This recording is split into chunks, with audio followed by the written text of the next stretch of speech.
Good morning, everyone. Good morning. Good morning. Good morning. Good morning. It's a awfully gray, dark Wednesday morning here in the city of Philadelphia, the city of brotherly love. Welcome to another coffee break chat. I'm your host, James Jackson. He, they pronouns, executive producer, Late Thief Productions. We got a good show for you today. Lots to talk about. Putting it together kind of last minute because we weren't sure if we were going to get a special guest or not that I requested an interview for. But we'll get into that when we get to talking about the $500,000 that is missing from the city of Philadelphia. Um, I'm just glad I'm not the one that lost it, I suppose. And then, yeah, so we got a lot going on. Let's see, what do I got for you? Title card, there you are. Nine freedoms, three alternatives, $500,000. If you want to pick a fight with a gorilla, make sure you weigh 500 pounds. Elon and Twitter, we'll talk a little bit about Mr. Musk and his ability or inability to do anything. We've got three alternatives post Mastodon Spoutable. You may or may not have heard of any of or all of these. And then we've got $500,000 in victim money missing from the city of Philadelphia. Nobody seems to know where it went. That's always fun. Always a fun day in the city of Philadelphia when nobody knows where a large sum of money went. We've got some updates to the Philadelphia mayoral race, and we'll just talk about normal stuff. I have a good special guest for you, Styx Latte, friend of the show. He doesn't seem to be on screen yet, but let's bring him on screen. Hold on, there you go. All right, there. He's been doing all this fun stuff, and I didn't bring him on screen until just now. Say hi. Introduce Good yourself. morning. What's your Hello, pronouns? What everybody. is it you do? Dude and man, I use hippie pronouns. What do? I hit things with sticks and make a lot of noise. I am here in this setting because of my children's show. I'm a franchised Mystic Drums performer, programs in Toronto, and with the shutdown, we couldn't go live to say daycares and summer camps anymore and preschools. So I got me and my froggy friends together and we started doing this virtual with a green screen. And this is the setting for Reggie's house, Reggie the pig.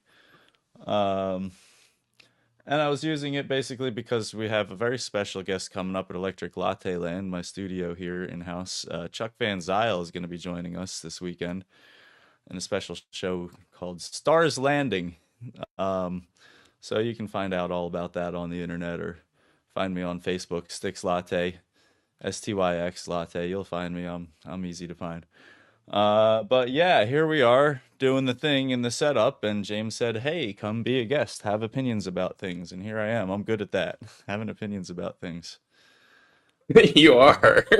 um, I don't know if they're always good ones. You don't have to agree with them, but I got them. I don't. I like your opinions. I get sometimes when we're talking, I get a little lost, or perhaps you get a little lost. I'm not sure which it is. Some one of us gets a Yes. little bit lost on the minutia, and then we go down a rabbit hole, and then nobody knows what's going on, and suddenly we're just in left field somewhere, and I'm throwing out all of these analogies, and I don't really have a point to them. At any rate, Rabbit holes are one of my specialisms. tell us a little bit about. So you just mentioned the kids show. Tell us about. I'm sorry, I just lost the title in my head. Mystic drums. Mystic Drums. Tell us a little bit about Mystic Drums. What it is. How. What do you do? What is a Mystic Drums show? We pull a bunch of percussion instruments out of a bag and shake them around and tell a goofy story and make the kids laugh. It's for 2 to 10 year olds, which are a harder crowd than drunks. Let me tell you. Like, I've been heckled by some 5 year olds that are brutal. But they're always a lot of fun. And the thing is, the grown-ups are hopeless. Kids at least know they're supposed to behave. So it's fun telling them a story. And I've told, there's four, maybe five stories in the series. I've told the first one thousands of times at this point, and it's just a lot of fun to really get into a story and keep retelling it and tell it a different way each time. It's, sometimes somebody does something, it reacts in a certain way, and makes you go, oh, and you change something because of that, and now there's a new part of the show, and you're like, oh, okay, cool, this is part of the script now. Like, there's no script, you can't write it down. It jumps away from you when you do. So it's basically been like a decade long study in reading crowd energy, really, and like so it was a little bit difficult taking that virtual. Now we had done, like I said, daycares, summer camps, preschools. That's the bread and butter. It's a lot of times maybe 20 or 30 kids in the room, sometimes 100. And it's just day in and day out. It's not glamorous acting work, but it's made me enough money to pay for my Firebirds. So I'm proud of the fact that basically I'm driving around children's laughter anytime I go anywhere.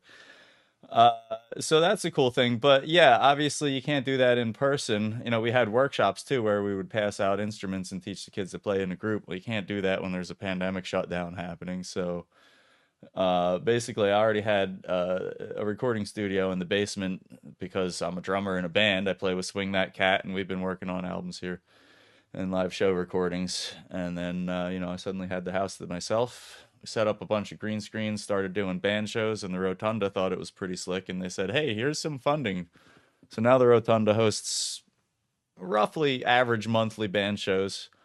Sometimes it's every 2 weeks, sometimes it's every 2 months, depending on what's going on. But yeah, so it all stemmed from, hey, I work in live events, I'm a performer, but now I need to work from home. Yeah, yeah. And somebody on the internet somewhere on Facebook was like, but theater jobs can't work from home. And I was like, no, you didn't. Oh, no, you didn't. Yeah, guess what? Theater jobs can work from home. I turned my house into a theater, so it's a lot of fun.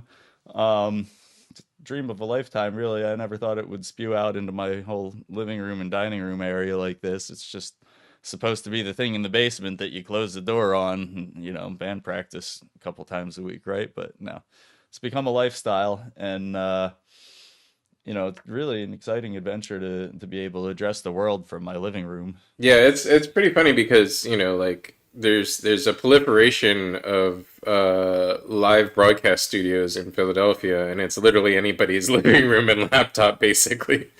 You know, I mean, well, all right. So I have three laptops running and two PCs, and whatever. Yeah. I'm outnumbered.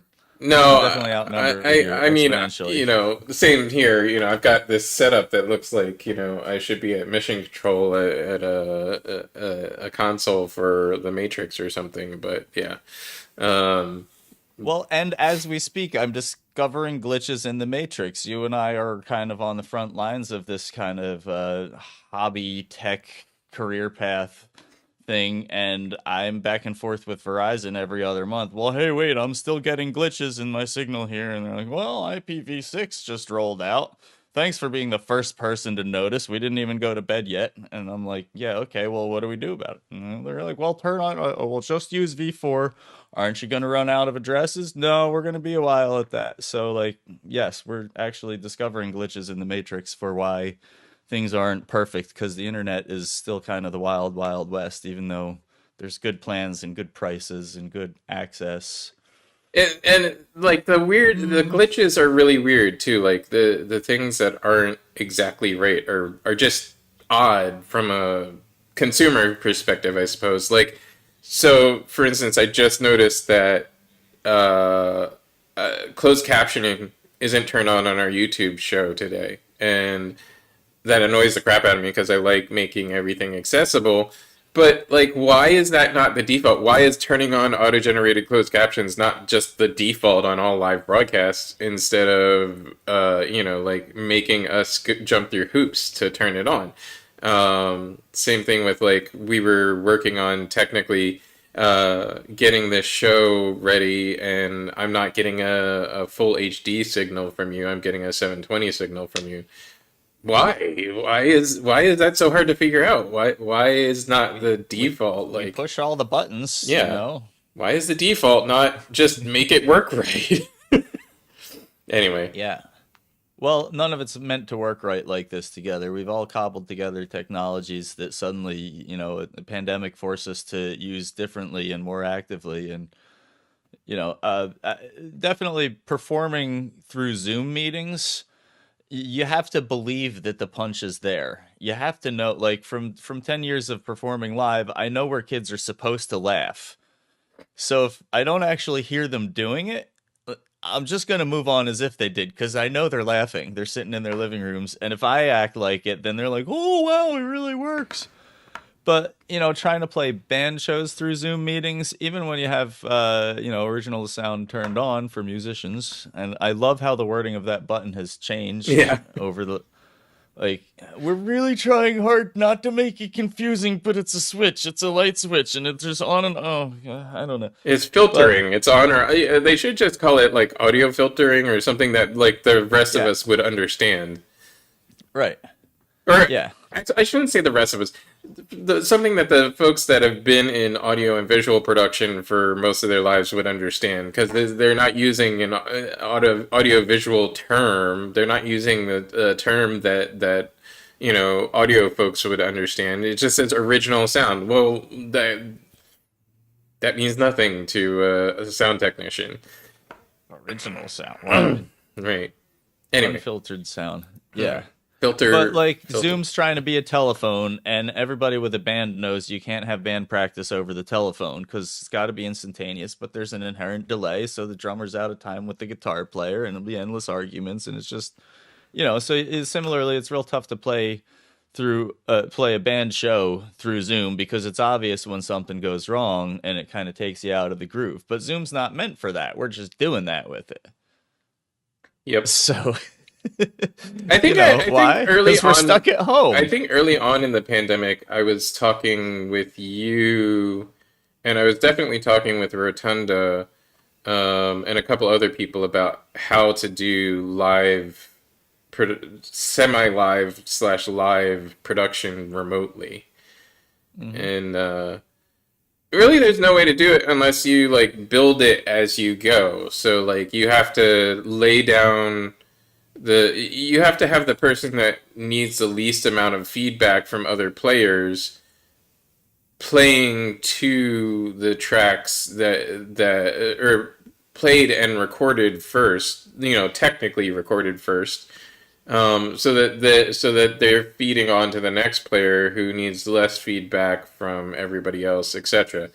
But that's Hmm. that's the only way to build it in a remote world because there's inherent delays no matter what technology you use. There's always going to be even just internet standards under 100 milliseconds is fine for a ping back, and yet 100 milliseconds, that's a tenth of a second in playing music. That's really really annoying. Not gonna cut it. Yeah, my buddy used to play World of Warcraft, and he would do the trace route command.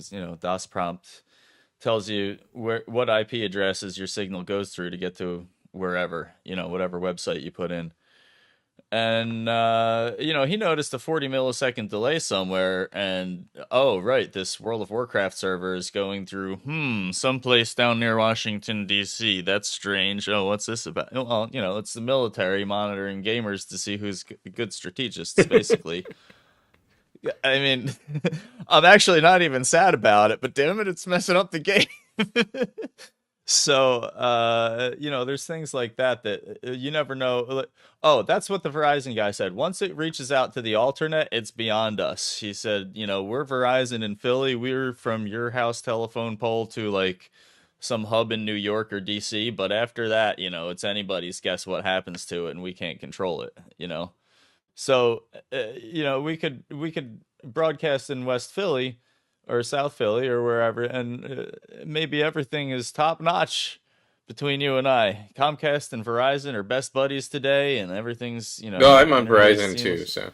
Yeah, okay, great. But yeah, I mean, but that doesn't even happen. But like, what about the guy in Finland that wants to listen to this? You know, how many alternate jumps is he going through?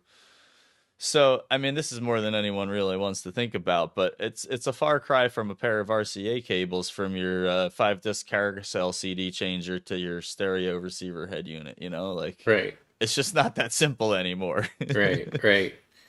So, Miles and miles of wire where, like audio technicians introduce a delay over 50 feet. So, yep, that's a thing. yeah. Anyway, Whee! so that's all fun, all well and good. I wanted to say that Meg posted your website on our Facebook link. Is there anything else that refers to your upcoming shows, or is it on the website for the museum or anything like that? Well, the best way to find me and anything I'm doing is Facebook. If I guess there is an Electric Latte Land website, but it's outdated backline rental information and PA system. All my stuff is now more permanently installed in the studio. So the Electric Latte Land Facebook page is a good way to kind of see what we're up to. I usually post events on that, usually share them on my main page and then share them to the Electric Latte Land Facebook page. Also the Rotunda, because most of my events. So I had a lot of irons in the fire as far as what type of shows I was looking for other people to do live interactives. I was looking for like somewhat kind of circusy performances, for maybe set breaks between. The thing that actually worked out is the Rotunda came through with funding for the band shows to continue. So I kept doing what I've always been doing also for the last decade at the Rotunda, which is for the most part mixing sound for bands, doing that here. So the Rotunda is one of the best ways. If you look at the Rotunda YouTube channel and click the live tab, then basically anything that says Electric Latte Land was done here.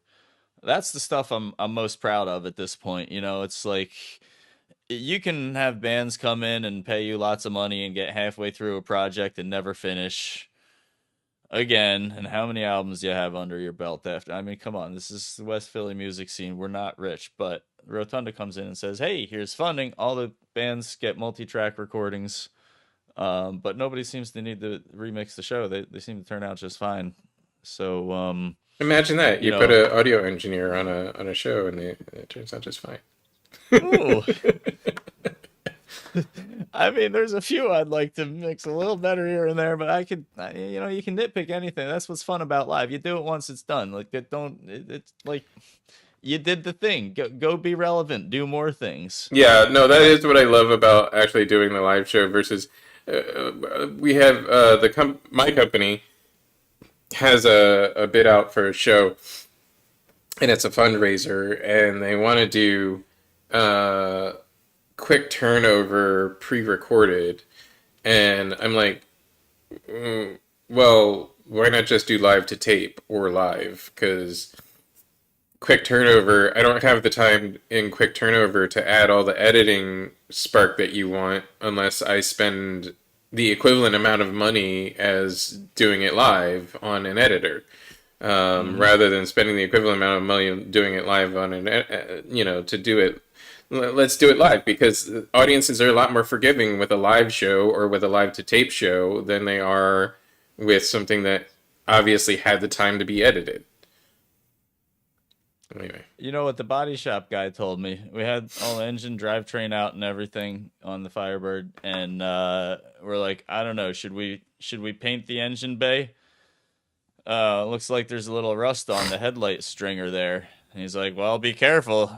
You start seeing rust, you're gonna start seeing rust. You know what I mean? Hmm. Like, so a 99% rust-free car still needed as much paint in the engine bay as like a 80% rust-free car because, well, we're in there doing the job.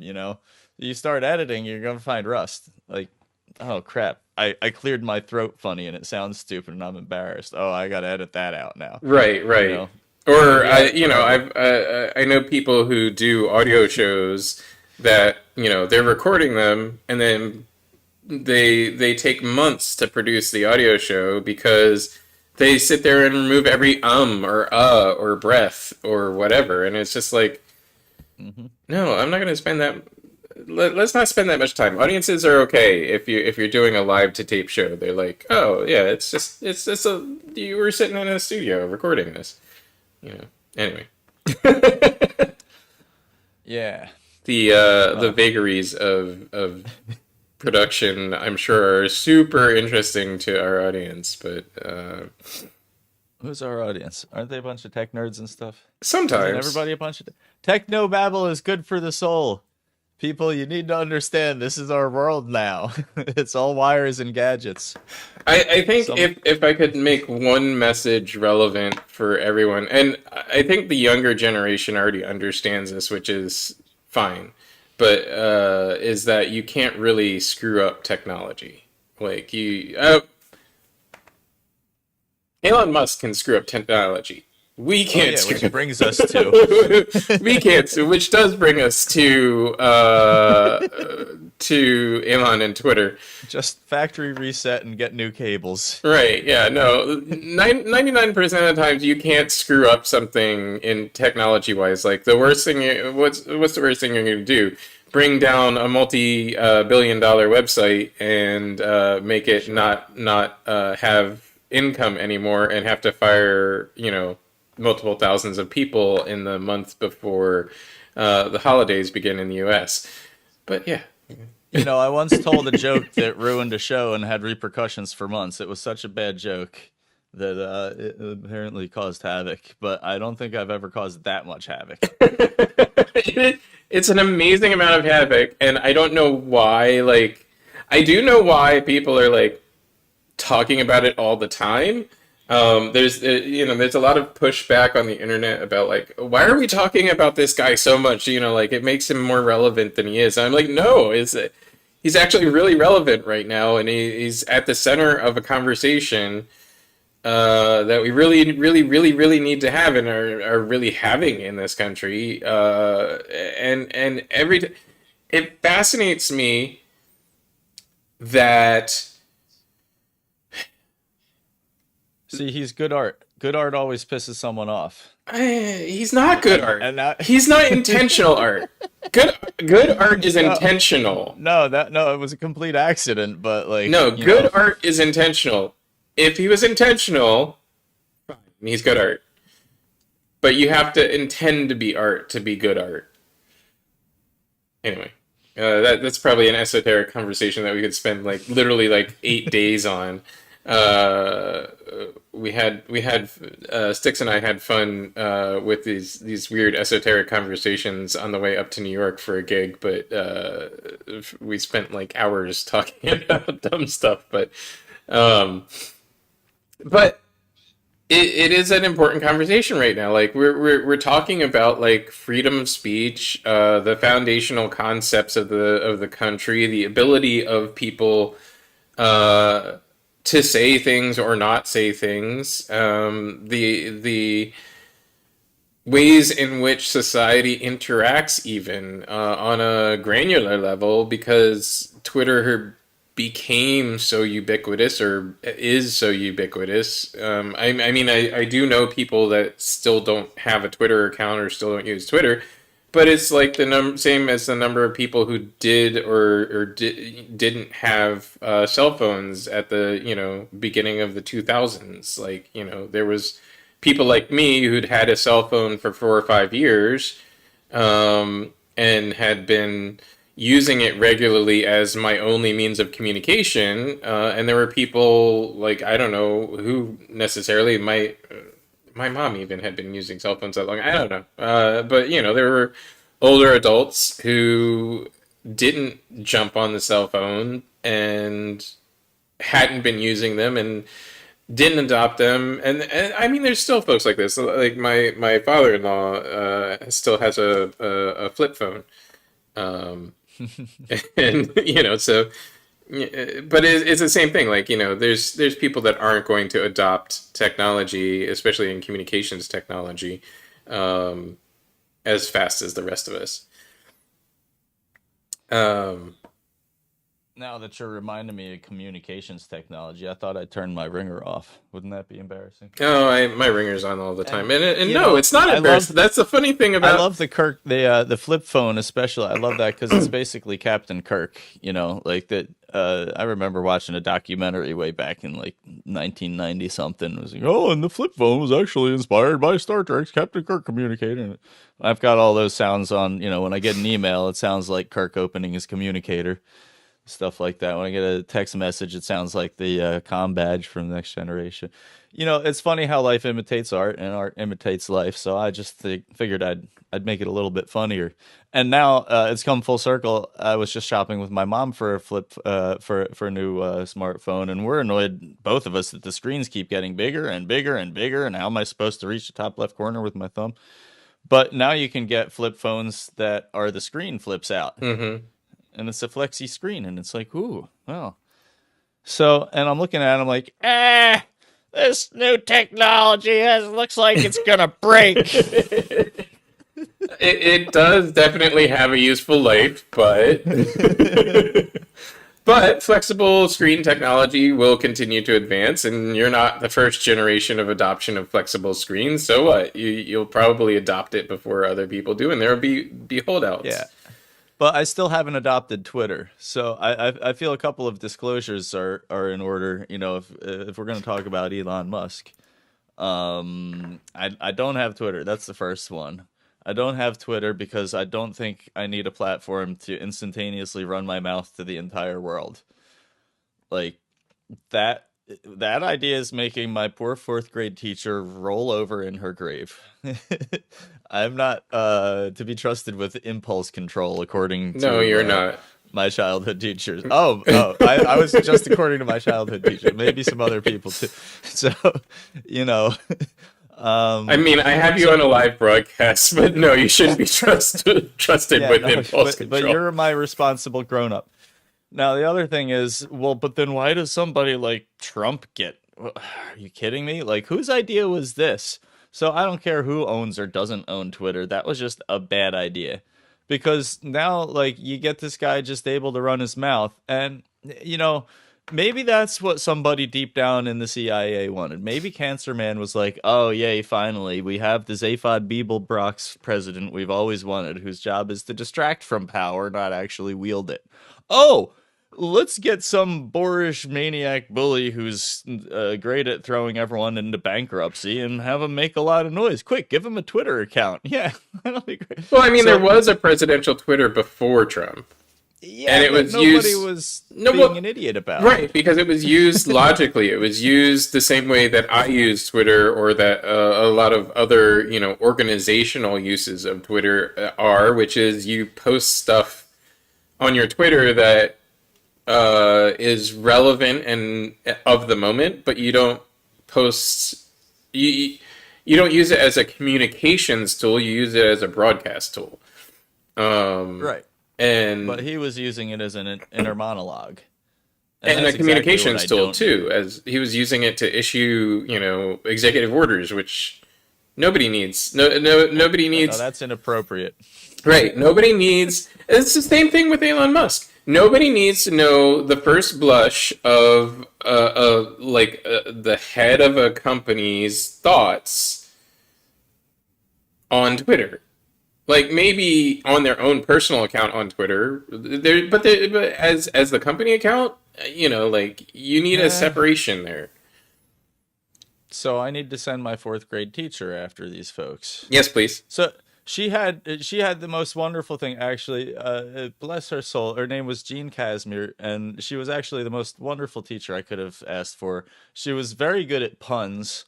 She had a pun for everything. You could just groan your way through the class. And she had this word puzzle at the end of the day. You could guess what the word puzzle was. It'd be on the blackboard all day long. At the end of the day, you could guess if you got it right, then she'd give you a Jolly Rancher. She was a wonderful person, but you know, we're fourth graders, had a bunch of behavioral issues in our class, and she came up with this behavior modification sheet, right? And it's got every day of the week, and if you misbehave in class, she says take a check. You take out, you put a check on your sheet. All right. Now, if you get two or more checks in a day, you have to have it signed by your parents. right? So like you come home with 5 checks on a sheet, like you're probably getting detention, just But if you go 2 weeks with no checks at all, then you don't have to have the sheet anymore. Hey, that's great. It's like actually measuring. No, here's the thing you do. Yes, we get that you're funny. We get that you have intelligent things to say, but you need to raise your hand. You need to pick the right moments. You need to make appropriate comments. And anytime you don't do those things, then here we're just going to measure it for you and show you. And if we need to, we'll show your parents. And if they need to talk to you, they will. And if you need to play no Nintendo for 2 weeks because of that, then that's up to them and you. But right, like that's the problem with being the boss of anything, where you're surrounded by yes men and nobody's telling you what you're thinking is a bad idea, and nobody's telling you to curb your own behavior Well, I think because I of how think it I might think look. we may have accidentally stumbled on what is the problem with a very powerful person being on Twitter, directly being on Twitter, is that there's not even the being surrounded by yes men at that point. You're just surrounded by literally everyone in the universe, and you can directly say anything to anyone in the universe. Powerful people usually have a huge set of filters around them. Mm-hmm. Like, presidents, it's almost impossible to get a face to face with the president. On Twitter, you have a face to face with the president anytime you want, or the president has a face to face with you anytime they want. Yeah, so I actually used to be a lot more visible publicly with protesting and activism and stuff, and certain things I would come and play my drum for and everything. And it turned out to be a little bit of a conflict of interest with my work in audio video, because occasionally some big politicians come to town. Now, I didn't even realize it, but one time Mike Pence was coming to the church down the street at 47th and Chester, I think, or Springfield. Uh, and I got this flag from LinkedIn on my phone. Check out who's been viewing your profile. Yay! Cool. People are looking at the Secret Service. Like, I didn't even know he was in town. It was not on my radar. I just didn't even care at that point, you know? Like, I was busy with other stuff and it wasn't that, you know? But I'm like, well, it's interesting because I've been screened by the Secret Service to come in and do certain gigs. Uh, we were just pulling chains for the president and Obama. Biden and Obama were both in town at Temple. And it was funny, man. There was 20 stagehands outside of the building that could not wait for that. I swear, like, we don't care if you're the president of the United States of America. The event's over. You need to get the hell out of here so we can put your stage away and go home on time. Like, literally don't care who you are. When it's time for loadout, it's time for loadout. But, to me, that's like, okay, you just have to be able to go through Secret Service sometimes to do this job. Like, I'm not actually a hooligan, but I realized that, well, okay, yeah, because of that, I guess I'm on certain people's radar. And when you have a different administration, they have access to the info. It's not like I'm hiding or anything. I put protest stuff on Facebook. I've I had a Google image of Pat Toomey's office with a bunch of protesters outside of it. Was like, this is what Pat Toomey's office looks like. I think he's a jerk. He never listens to the other side of the constituency. You know, but I do everything within the law and the means that we're allowed to do this as citizens. Thing is, how does it look? You know, how does it look is a little bit of a thing. So yeah, you can draw the wrong kind of attention. Well, I don't Um, even think that's necessarily the wrong kind of attention. I don't know. I've literally had the FBI come to my house because of my protests and broadcasts and stuff like that. I'm quite certain that they don't give a flying crap about what I say on here, because I know that well, they don't. once they realize you're benign, yeah, but who needs their day ruined? I don't know. It did sort of ruin my day, but also at the same time, it was a right wing person trying to weaponize the FBI against me, for a specific purpose, And it's really easy for right wingers to weaponize law enforcement against people who are progressives. So, uh, the, and also in the nine freedoms I wanted to talk about were are nine times that um, a journalist on Twitter created a list of times Elon Musk violated what he calls freedom of speech, which isn't actually freedom of speech. Like, freedom of speech is the fact that you and I can talk about anything we want, and the government doesn't come in and knock down my door and like cut off my internet connection. We can talk about, like, Trump being a complete asshole, and there's no way for the government to stop that. Um, I can talk about Well, the fact that Biden is an asshole too, and he shouldn't have he shouldn't be trying to force railroad union workers into an agreement that doesn't give them any days off. Well, it gives them 1 day off per year, but yeah, and Biden's not going to stop me. The government isn't going to stop. The FBI isn't going to stop me. They don't have a need to do that or a right to do that.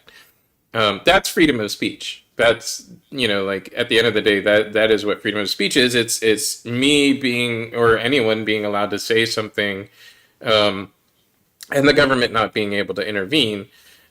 And there are limits to well, that yeah, freedom of like you speech. can badmouth people, sure, but you can't. I mean, I wouldn't say stuff that rhymes with schwillish measurement or anything like that because then you're going to trip some people's triggers. Well, And that is like, you yes, can you can. say the words "kill the president," but you can't. Ah! But No, I'm actually, not. By saying those words, it's not inciting violence. But you can't incite violence, which no, right. is Yeah, where you we can't get incite the to violence. where. You can talk about how some people fantasize that they might like to kill the president. Right. I said no. If you're within listening shot of any devices that may or may not be hardwired back to the NSA in one reason way or another, which is most of our smartphones, basically what happens is you say a phrase like that, it trips a trigger. They might listen to a minute and a half and say, "Oh, well, this is something real." Or no, we don't have to. They're just having a banter chat, whatever. We don't. They're not terrorists. If anything is actually important enough to get to an actual human ear at the NSA, it's going to be obvious. But like, yeah, free and speech and is and to there. be honest, they don't really actually have the ability to process that much data. They still rely almost No, it's too entirely much. on networks of reports and human analysts who really look at very specific people who like it's very specific networks of people, even in a world of 8 billion people. Yeah, There's still, a very small percentage that are the source and the instigation of almost all the violence and political violence especially.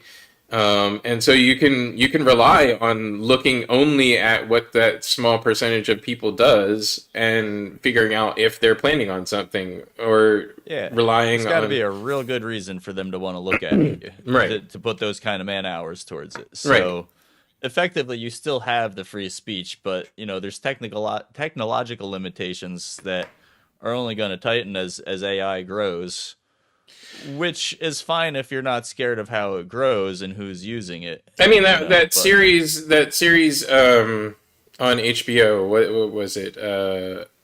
Silicon Valley is accurate, in that regard. Is the problem with AI is a problem of compression.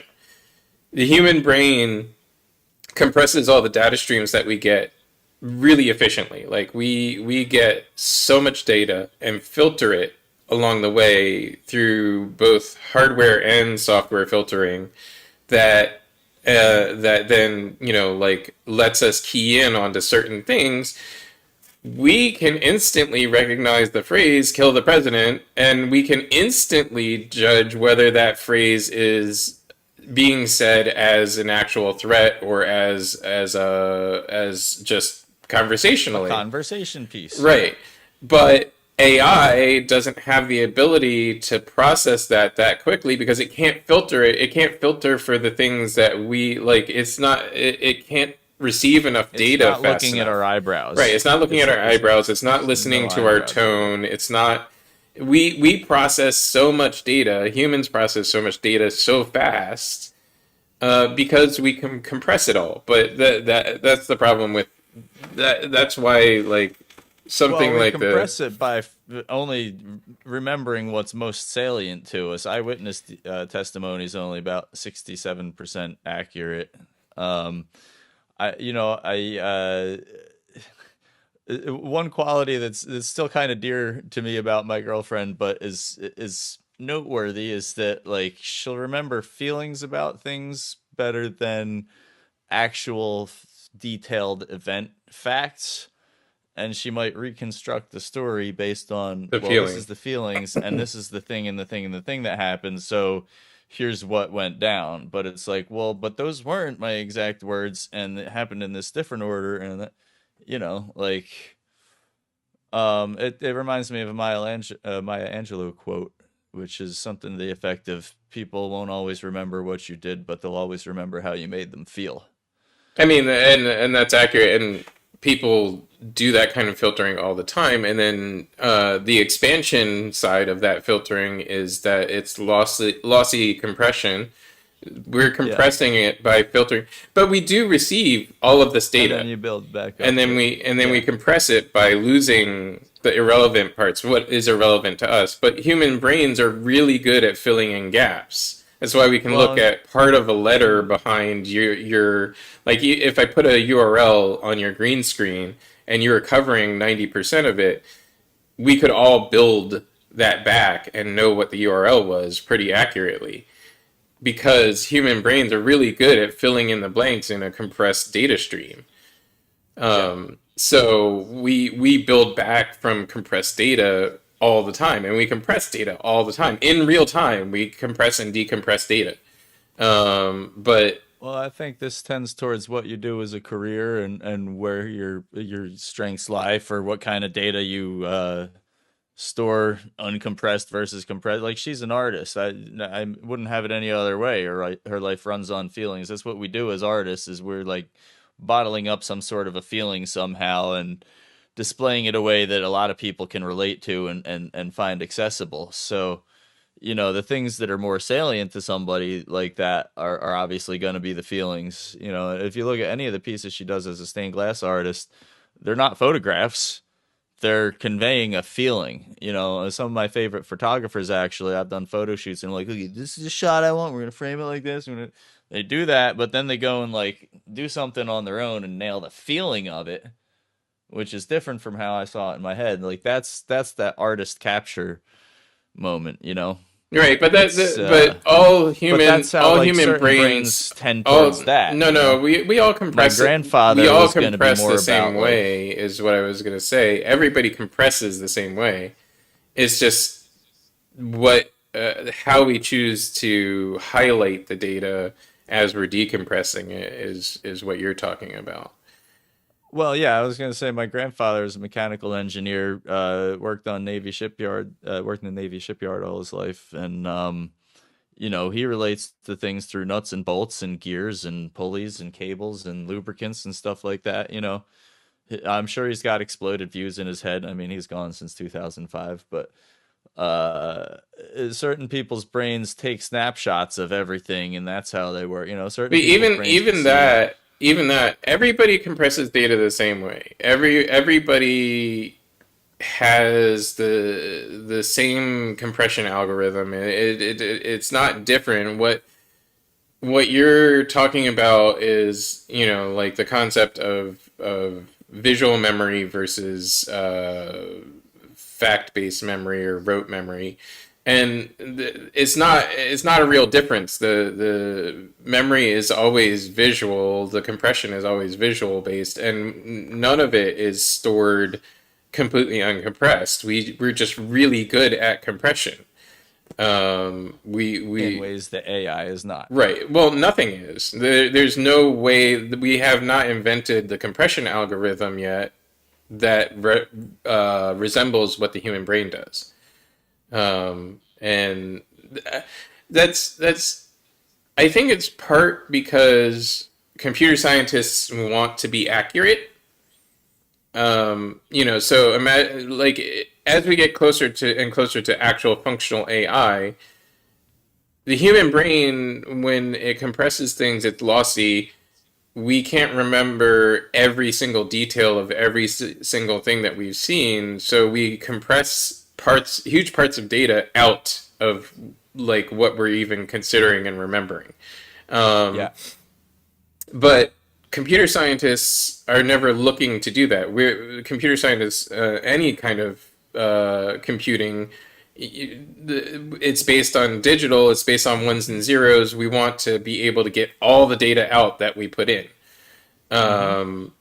And that's probably going to be the leap that will I don't know if we'll ever take that leap, but accepting some amount of loss of data is intrinsic to the human experience. And if you're going to have an AI that works like humans, then you're going to have to work with lost data and filling in blanks. Well, so yeah, that's where we're at today with AI. It's obviously, it's got holes in it. So to bring it back around to Twitter and Elon Musk and whether we have free speech or not, and whether technology is enforcing or enhancing that or not, right now I'd say a quick example for my Facebook profile. I've gotten two warnings for aggressive content. One was when I went, I crush your head, crash, crash, crash. You remember that famous Yeah, Kids in the yeah, Hall kids in sketch? hall. Yeah. Yeah. So like they're like, looking for, if you haven't seen the sketch, they're looking across the way at somebody and their head looks this big and they just go, crush your head. And they're like, no, no, don't crush my head, no. So this big, silly, ridiculous thing. Well, I commented about crushing someone's head once on a very relevant post, by the way. I forget what it was, and I got flagged. I got a warning, like, okay, you usually behave, but we're not going to suspend your profile this time. Well, I mean that's it's the problem with, Okay. and that's not even AI. Well, You're there going was back another down one. to algorithmic The judgments. other one was somebody put a picture of it was like a roasted turkey or something, and I think I commented, stab it with a fork and see if it's done. Right, but you And use the word stab. I got a warning for that. Like, Right. it's a picture of a turkey. I'm saying stab it with a fork and see if it's done. Like, what do you want from me? Well, So, I was like, yeah, actually okay, having so we have free I speech, but was I might having have to go this through a I was hassle. having this conversation. Well, you're talking about two different things, and I was having this But conversation with somebody else because they have a business account on Facebook that got suspended or got a warning. I forget which. Anyway, but they got some content deranked or whatever, and I've helped three companies now with like getting their content put back up when it gets delisted or taken down, mhm. and it's all about on Facebook anyway. There's several sets of algorithms. There's a basic algorithm that is for everybody that's relatively fast but dirty, and it doesn't really do good work. And that algorithm is very algorithmic. It looks for specific keywords in rapid succession, etc. And so all three of these companies were on the basic algorithm that affects almost everybody. And the basic algorithm, what it doesn't do is take into account what the point of the speech is. So like the most recent one was No a eyebrows. the most recent one was a company that was reporting on Proud Boys, and reporting on the fact that a bunch of Proud Boys had identities had been tracked down, and they posted the newsletter, which is they're a publishing house themselves, and they write a newsletter, and they posted a newsletter with the information on Facebook with a lead-in that said Proud Boys revealed. So and so and so and so were, like we looked into these number of people who were at this event, blah blah blah. Hmm. The algorithm just keyed in on Proud Boys and revealed, and saying Proud Boys revealed for the algorithm is, in a sentence in that order could be positive. It could be promoting the Proud Boys. Well, they have definitively identified Proud Boys as hate speech, which is accurate. Hmm. And so they contact got flagged as being hate speech. And I'm like, well, unfortunately, you have to, go through the verification to get your company off of the regular uh, algorithm, which I've had to do for my company. I've had to do it for a couple of theater companies that were doing DEI work, and you have to get off that regular algorithm because that regular algorithm is only designed to handle everything every day. It's designed for like It's an all purpose. yeah, All everybody. purpose means not great at anything. Yeah, anybody posting anything, they could be posting, about their grandma's recipe, cake recipe, and, on average, 99% of everything that gets posted every day isn't going to have any sort of weighting into political content at all. Well, Um, Tool has a song that's a cake recipe that sounds like hate speech. So, right, you but know, let's these not things get can off happen. track. So, No, but I think that the real point is, people are now concerned that, oh, Elon Musk bought Twitter, so it's going to really change how this stuff hits us. Do it we have the has free already, speech? but We've got somebody that, it has already doesn't have anyone changed. telling him no. It has already changed speech on Twitter. Here's the first part. Freedom of speech has nothing to do with any given company. It has nothing to do with Twitter or Facebook or anybody. It's not the government saying anything about speech. Facebook could suspend us all, and we have no real recourse. The Because that's not about freedom of speech. That's about our participation on a platform. Correct. And so Elon Musk can ban as many people as he wants. He can allow Proud Boys and Groypers to come back on Twitter as much as he wants. He can put, Donnie Douche Canoe at the top of everybody's feed. He's already put himself at the top of everybody's feed. I literally have blocked any mention of Elon Musk from my Twitter feed, and he still pops up. Literally, his tweets pop up on the top of my feed every time I go to Twitter. He's already done it. Yeah. He's already made these adjustments. He's already allowed people that were banned for hate speech, banned for talking about people, like telling fake stories about people. He's already allowed them back on. So none of that has anything to do with freedom of speech. What the problem is that he purports to be a supporter of freedom of speech. It supposedly bought Twitter in an effort to expand the freedom of speech, but he doesn't. He there are at least 9 specific examples of him going completely against what he calls freedom of speech, which is allowing anybody to say anything and nobody interfering. Well, didn't you know that all animals are created equal, but some animals are more equal than others? Right.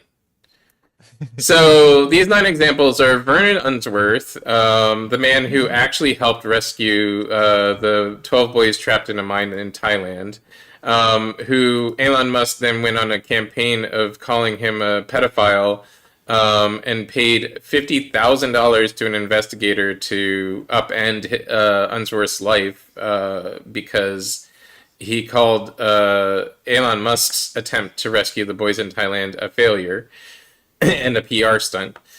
And it was a failure, and it was a PR stunt. So, there's that. Does that make him a pedophile, though? Does that make Unsworth a pedophile? No.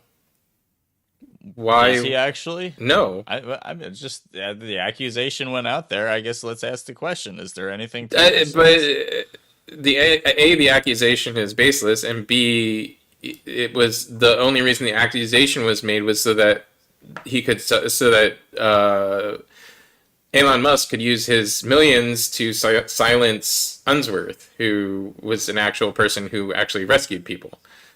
Then there's John Bernal, who was fired 6 days after posting a YouTube video of a Tesla accident. He worked for Tesla, and he was doing driverless technology reviews on YouTube in support of his job in order to, like promote Tesla on the internet.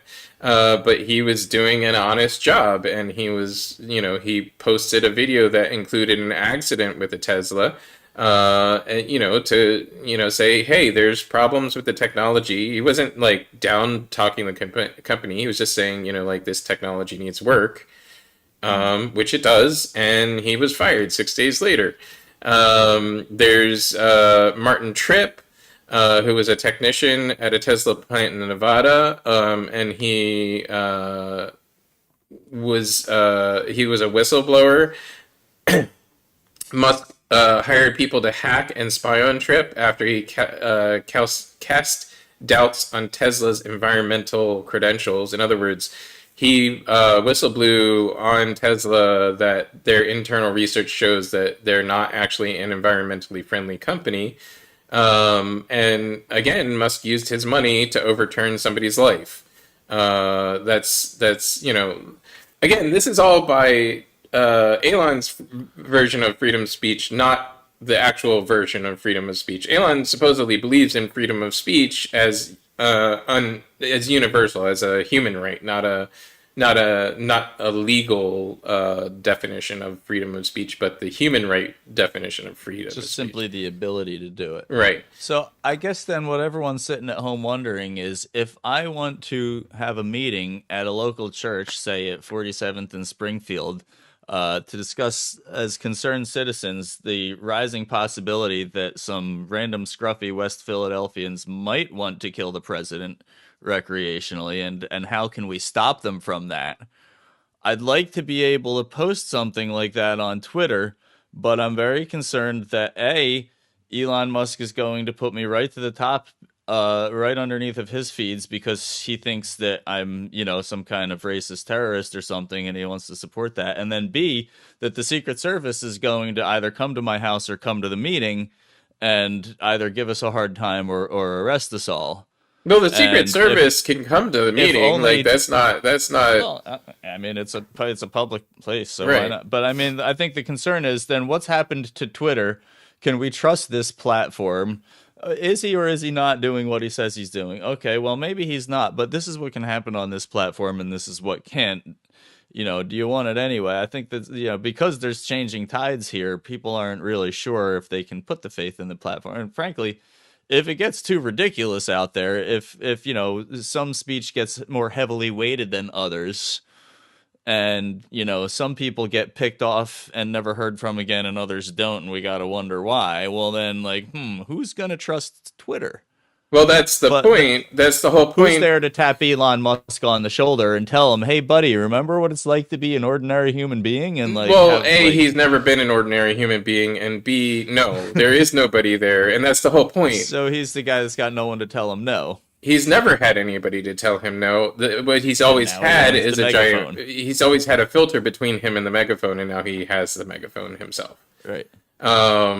I have a megaphone. All I'm doing is making children laugh and having band shows, Right. But it takes so damn long to set everything up that I'm not going to do something impulsively. So now we have the big CEO with no one to tell him no, and the big megaphone, and no impulse control, no behavior modification check sheet like Miss Casimir had for us all.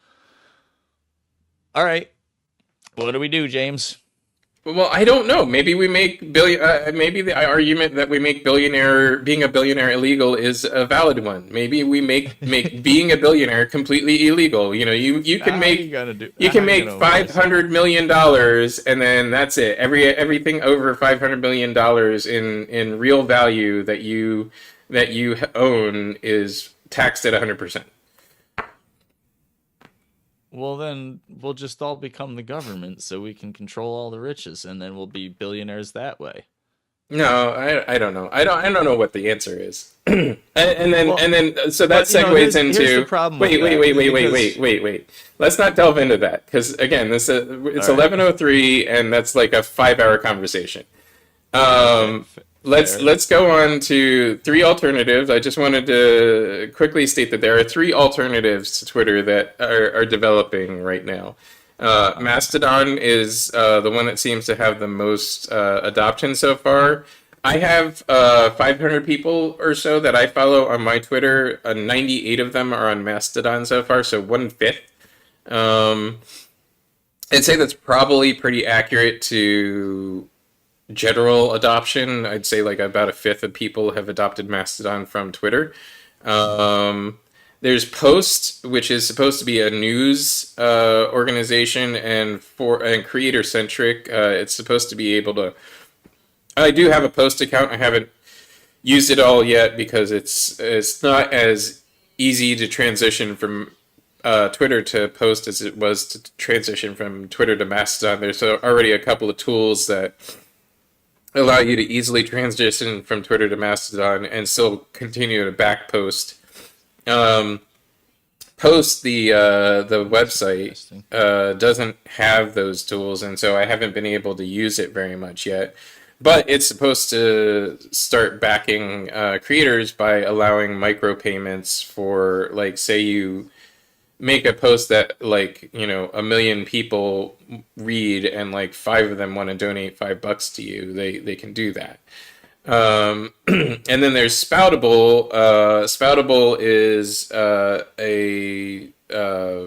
an application that is not under development yet. It is by Christopher Boozy. Christopher Boozy is a technologist. He created the Bot Sentinel platform, and he's developed a lot of things around the internet. You probably use his technology every day. Black man, very successful, very well spoken, and seems to be concerned with um, the social aspect of the new platform that he's trying to create. He's doing it responsibly. He's asked for pre-registrations. He wants to get to 100,000 pre-registrations so that he can prove like so there's some proof that the idea is actually viable. But it would just basically be a Twitter, somewhat of a Twitter clone, but with the actual technology behind Bot Sentinel in there to filter out bots and that kind of thing. Um, so those are three alternatives to Twitter that you should look into. If you haven't looked into Spoutable yet, because you haven't heard of it yet, I highly recommend looking up Christopher Boozy on Twitter. And I believe Spoutable is like the info about Spoutable is pinned to the top of his account. Um, and I then got one more alternative. what? Go out and introduce yourself to everybody, and then get all their emails. And if it's really that important, send everyone an email about it. Yeah, that's not going to happen. No, oh, And then all right, never let's mind. talk about the $500,000 in victim money, the 500,000 in victim money, and Philadelphia mayoral race, real quick. I'm sorry, Um, I got paid $499,000 to distract you, or million, or however much it was. We're not supposed to talk about. Oh, look at the time! Time to go. I'm off to Aruba. Bye. good callback to a certain elected official in the airport. Um, yeah, you did I let you stretch out your responses a little bit too much. I need to figure out how to cut Oops. you off better. You need Um, a behavior modification sheet. I Someone to take a do. check when I rambling. When Styx is rambling, how do I redirect him back on? You know what? You're good practice for if I ever do this like actually professionally. This is just semi-professional. Wait, we're not really doing this? Oh, hang on. I thought I was here. Yeah, you're I thought here. this was It's a real just show. it's a real show. It's just not that professional, I I guess. have a set. Yeah, I have a set too. It's just great. Anyway, Let's get you some green paint. I don't want green paint. I like the That wall's gray. awful gray over I there. like You the can make gray. it gray. Have You you can put not up a gray noticed that background. I always If you wear put up a gray? gray background, if you put up green paint and a No. gray background, you No, can I'm take a good. picture of the I'm wall completely before happy you with how paint it it, is. and you could just, I'm completely happy with how it is. It's going to remain that way. Anyway, you'd never know. to continue on with the distraction, um, there is a thread on Twitter, and this is some of the people that haven't moved over to Mastodon yet, which is why I'm still very active on Twitter. Um, David O and a developer's cousin who posts under the screen name Next Philly Mayor. And I and a few other people have been having a conversation about the new members of City Council, and the $500,000 that were a lot allocated by last year's City Council. About this time last year, $500,000 was allocated to gun victim relocation. That $500,000 has sort of disappeared. Um, for those that don't know the city of Philadelphia and the intricacies of the city of Philadelphia very well, one of the major problems that contributes to gun violence and violence in general in the city of Philadelphia is that people who report on crimes, who bear witness in court, etc., are very, very, very often intimidated, and there's a lot of witness tampering, a lot of witness intimidation, etc. That comes from all angles. That can come from the police, as in a case like mine, where I was run over by a neo-Nazi in an intersection. The police officer who politically agreed with the neo-Nazi got on the phone when I was calling in for updates on the report, berated me for about 15 minutes and told me that he had personally given my home address and information to the neo-Nazi who ran me over, in a not so veiled direct threat to myself and my partner's safety. Um, it can come from the crime, the criminals, the accused criminals, getting a hold of that information, witness information, just randomly. It can also come from in unintentional leaks in the district attorney's office or in the witness list, etc. In most places, in most bigger cities, there is a victims advocacy unit. The victims advocacy unit is designed to make sure that information doesn't get out, also to make sure that the witnesses are safe both before, during, and after their testimony, and also to keep the witnesses informed of the status of the criminals, if they do go to jail, if they get found not guilty, um, if they get released from jail, etc., so that the witnesses have some closure and some safety, and are able to maintain their own safety. In the city of Philadelphia, we've never had a single victims advocacy mechanism until January of 2021. In January of 2021, Councilmember Kenyatta Johnson advocated for a bill that created the Office of Philadelphia Victims Advocacy.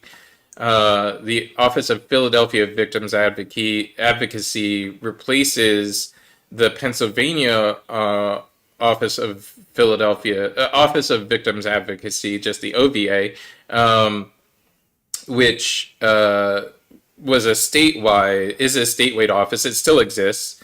But in Philadelphia, we have enough of a population. We have over 50% of the population of the state of Pennsylvania So we have enough population that we need some direct representation here because the statewide agency doesn't have enough manpower to deal with all the folks that are victims here in Philadelphia. So, all of that to say, um, that office is supposed to do things like relocate victims of gun violence. It's supposed to, basically provide witness protection. Um, They're all gonna do this with just $500,000. no, no, but in the old system, pre 2021, mind you, it is currently 2022, so this office has existed for exactly a year. Um,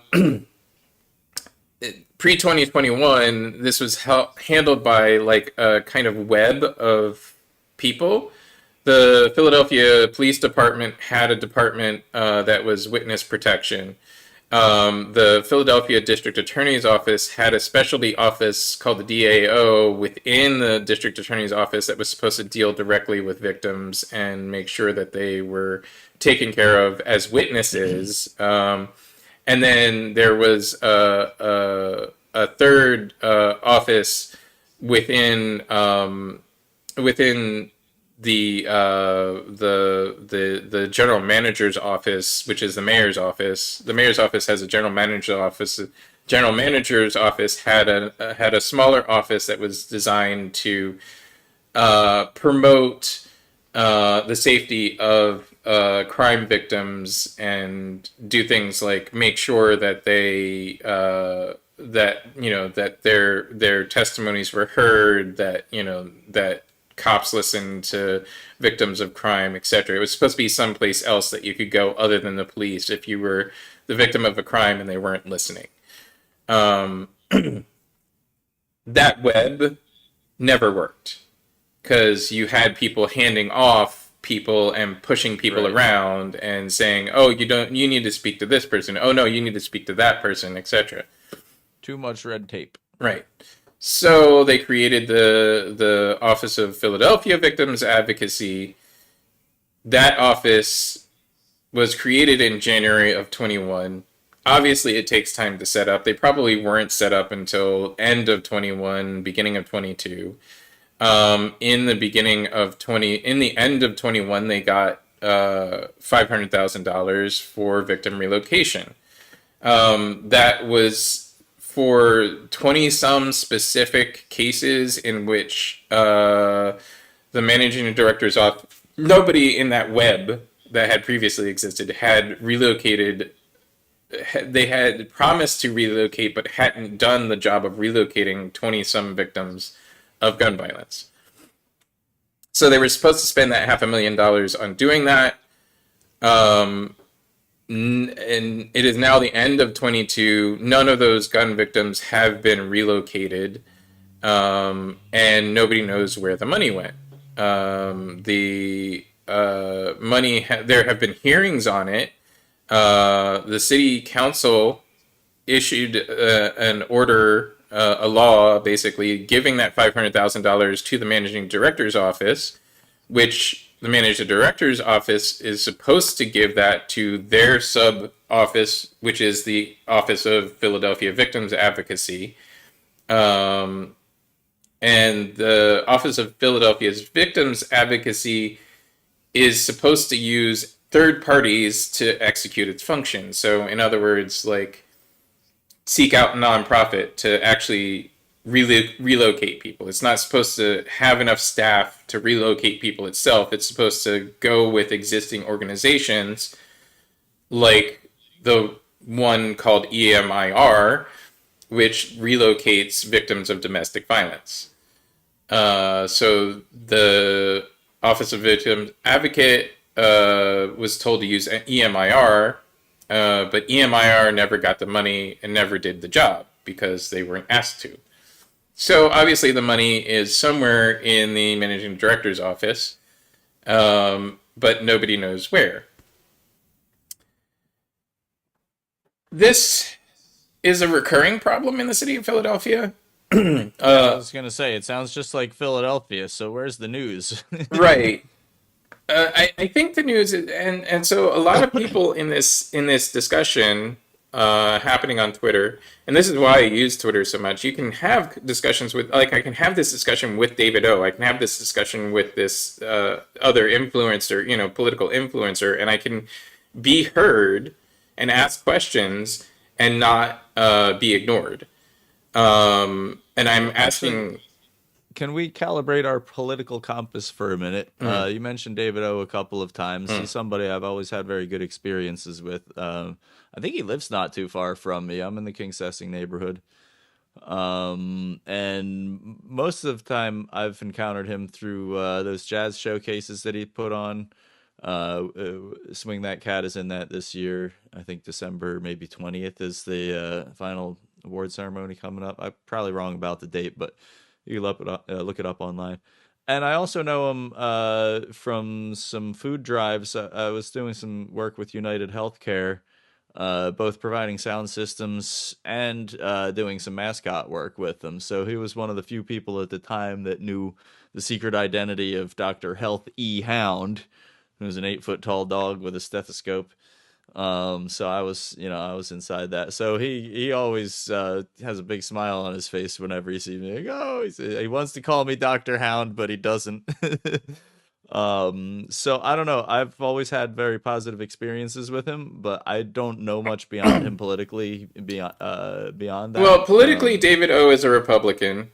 He And I is knew that too. Yeah, which is he's ignored by the statewide and national Republican party mechanism. He claims himself he's an outsider, and he claims to being a fiscal Republican. He is somewhat of also a cultural Republican in that he does not support directly or comment. He generally tends to not comment directly on LGBTQT rights, and he seems to be very specifically anti-trans in the way he votes. But trans issues don't really hit the city of Philadelphia very often at a like legislative level. The a lot of the a lot of the legislative level things that hit the city of Philadelphia don't get that detail because A, Philadelphia is a pretty accepting city, and B, because like the only anti-trans vote that you can dig up on David O himself is a bill from I think like 10 years ago now, where the city of Philadelphia essentially voted against providing trans health care and health care for transitioning people as part of the city's healthcare budget. He voted against that. The city in general, the city council overall voted against it as well. I think it's one of the most reprehensible votes we've had in the last couple of years, but you know, Yeah, but you can't judge 10 years ago in terms of today. It was a very different climate, and it was a different climate, trans rights and yes. visibility have come a long way, especially throughout the pandemic. I noticed a lot of people stuck at home were like, hey, you know what? I don't care anymore what people think. I'm going to be me and do my thing. I'm one of those people, and it had nothing to do with that, but I feel like one day I woke up and realized a lot more of my friends were trans than had been openly so before the pandemic. And I just thought, well, wow, this is great. The world's finally going to wake up and say, hey, we don't have to treat these folks as really any different from each other. And these are issues for behind closed doors a lot of the time. Like, it's not my business who you're with and what you do in the bathroom. Like, give some people their space to have a little different lifestyle. It's not about you, but it's a hard dialogue for the world to have. So looking at 10 years ago, and I'm not saying that those were decisions to be proud of from 10 years ago, but it's not fair to judge that world in terms of today, I don't know. where we would all know better maybe at this point This and is vote a differently. longer conversation too, and I Yeah, don't want to get too lost into it. But yes, fair. yes, it's difficult to judge yesterday's decisions by today's social arena. But at the same time, while I've in my youth had bad vocal thoughts and positions, I've always believed all humans are human, and that's one of the parts of like religion, for instance, which I was heavily involved in my youth, that turned me off of religion, is that, like, if anybody at the top of anything is making decisions that basically say that somebody is less of a human because of how they think or feel, even if Yeah. it's just how they think or feel, then that person is irrelevant and should be not considered important in your life. Right, I don't think it's okay to treat people with a different level of respect just because you don't like them or don't, if you're upset with them or, Right. Just because you find shame with don't something agree that with they've what they done. say, Yeah, then it's and respect and doesn't and change. and before I get a bunch of, oh, we're talking, the tolerant left is intolerant of hate speech. Yeah, I'm fucking intolerant of hate speech. I'm not tolerant of people Yeah, no, that's different. that don't treat other humans as human. I still think you're human. I just think you're a fucking moron. But yeah. We still treat Nazis as humans. We have to. But, the hope is that if you're like the good guys, you can't do any of the bad guy stuff. And you have to leave room for character arc because some people might just find the light and say, oh, wait, no, I No, was wrong. I'm okay with ignoring all that. I'm okay with being intolerant of There's certain intolerance. there's certain groups that you just know are hopeless, but I think it's more the way of the leftists to hope one day that compassion and optimism will prevail. Whereas from the far right that are just haters hating on people, that's just what they do. They love it. They love hating. They're gonna pick something else to hate. In the 90s, it's gay people. This decade, it's trans people. What do you want? There's going to be something new to hate for these type of people. Well, yeah, And that's and like, it's always the same thing. It's othering people so that you can split people up and not consider them as right, good as you, so that you feel better about yourself. these people Um, got a hole in their heart. And, adding hatred to that fire won't really help anything.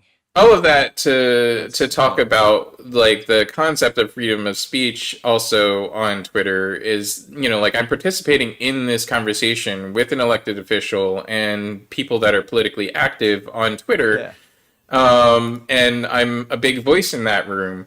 But So you're Elon Musk, talking with David O, among others. right, And by the way, he's okay, pretty good, but he got some yeah buts, right? That's right. So basically where we're let's at with. not worry about any of that. All Yeah. I'm worried about right now is this $500,000. Yes, it is a Yeah, very well, Philly let it thing. go.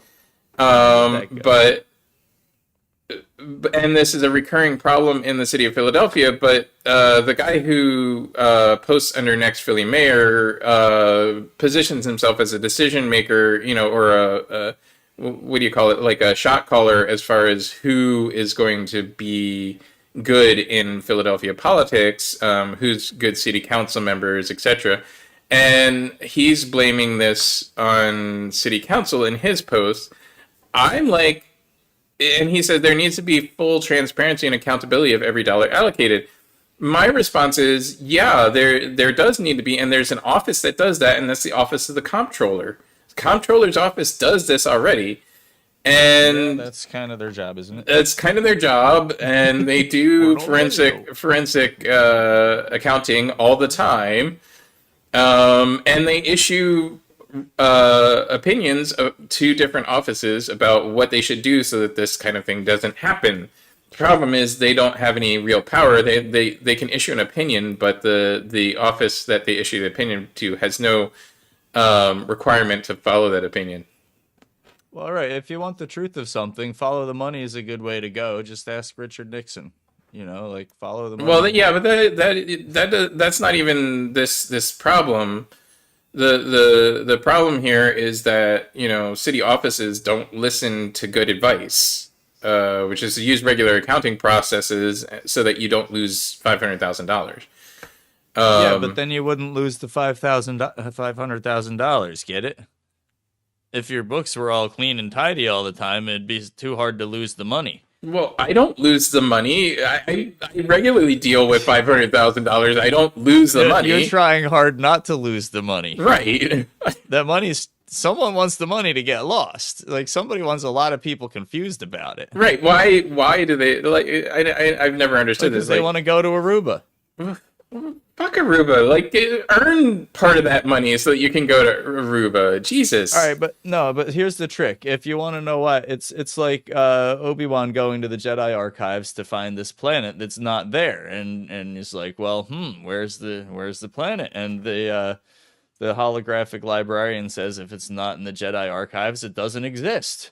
So he goes and asks Yoda, "Oh, I got a missing planet," and Yoda's like, "Younglings, help Obi-Wan find his missing planet."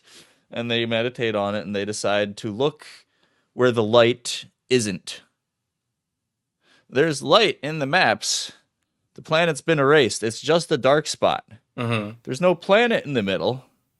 There's just a dark spot. But there's this effective light of bouncing or not bouncing off it from adjacent stars that's still, visually recorded in the maps. It's just that planet's been erased. Mm-hmm. So if you want to find the planet, look where the light isn't. So if you want to find the money, where isn't the light? Somebody wants to lose it for a reason, right? Well, again, so there's a very small office that is less than 1 year old where the money was last seen. Obviously, that money is somewhere in that office. I asked I made an interview request to the department that has that office in it, and haven't received a reply. So that was where I was going with.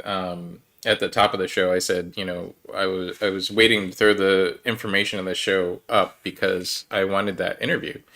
So if we had been able to have that interview, we could dig into this. But people are making, snap judgments. The problem again with I suppose the problem with Twitter is that people are making snap judgments. They're like, okay, well, the money isn't at that office. It must have been stolen.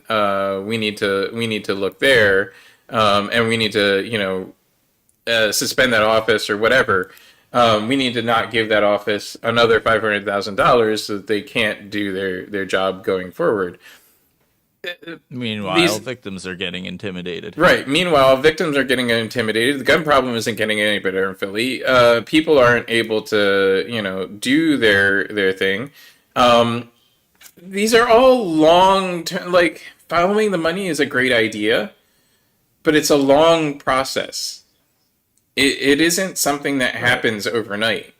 Well, and somebody made it longer on purpose if somebody wants the money to get lost, because it's going to get buried in man hours at a certain point, and that's how you get away with stuff. It's not that they can't be caught, it's just it takes too long. Well, and traditionally, Philly people in Philly who steal money from the government don't do a good job of it and like actually hide it well. But that's neither here nor there. Point being, we're still at the asking questions phase. We need to not jump to conclusions, and that's my point.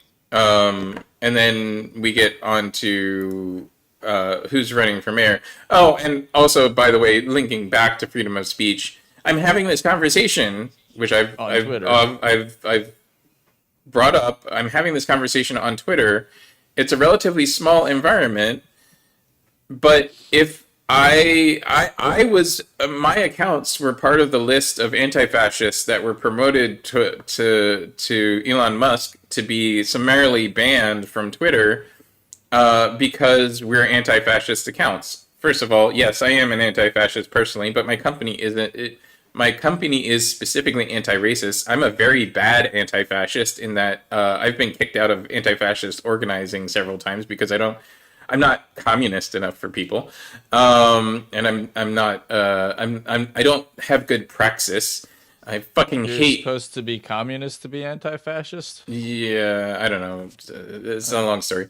How about not being anti anything? How about being pro stuff? I'm I am anti two things. That's fascism and anti-racism. I am. I mean, I could get down with that, but a mentality shift here would do everyone some good if we talk about what we're in favor of and trying to bring that about. Like the brain doesn't understand the negative without like having a magnetic pull towards it. Well, we do. I understand that, but that's neither here nor there. We can get into that another day. What I want to say, All and right. that you keep dragging me off of, is that the if my account was suspended, like he suspended a bunch of other anti-fascist accounts, very important ones, things like Crime Think Inc., Chad Loader, Elm Fork and John Brown Club, the Vishal P. Singh account. These accounts are actual anti-fascist researchers who publish information on fascist happenings and things that actual fascists, actual racists, actual dangerous people are doing. The John Brown Gun Club is an organization that's dedicated to teaching people of color how to use guns responsibly. It's like it is what a gun organization should be. It teaches responsible use of guns and advocates for responsible use of guns as well as responsible gun laws.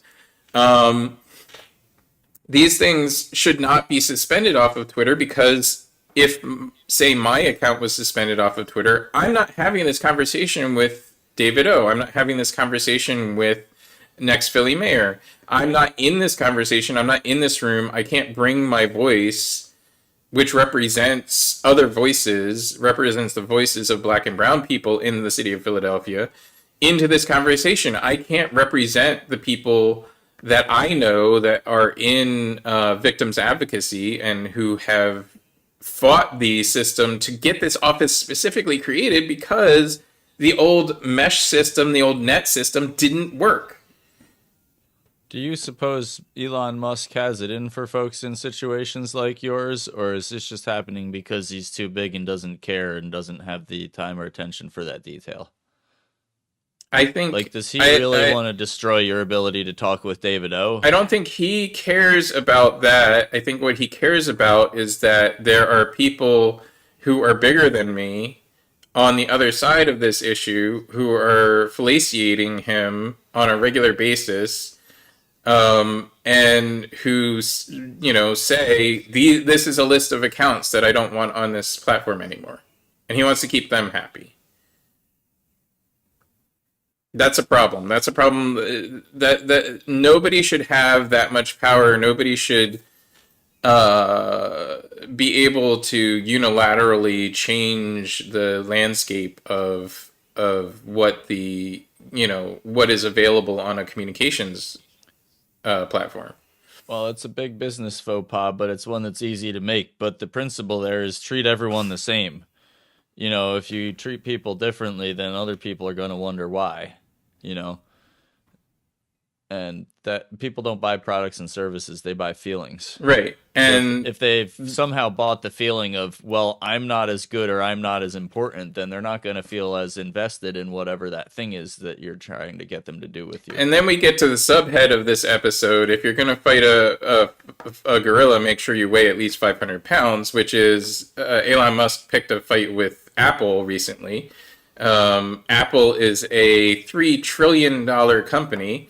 Elon Musk is a multi-billionaire.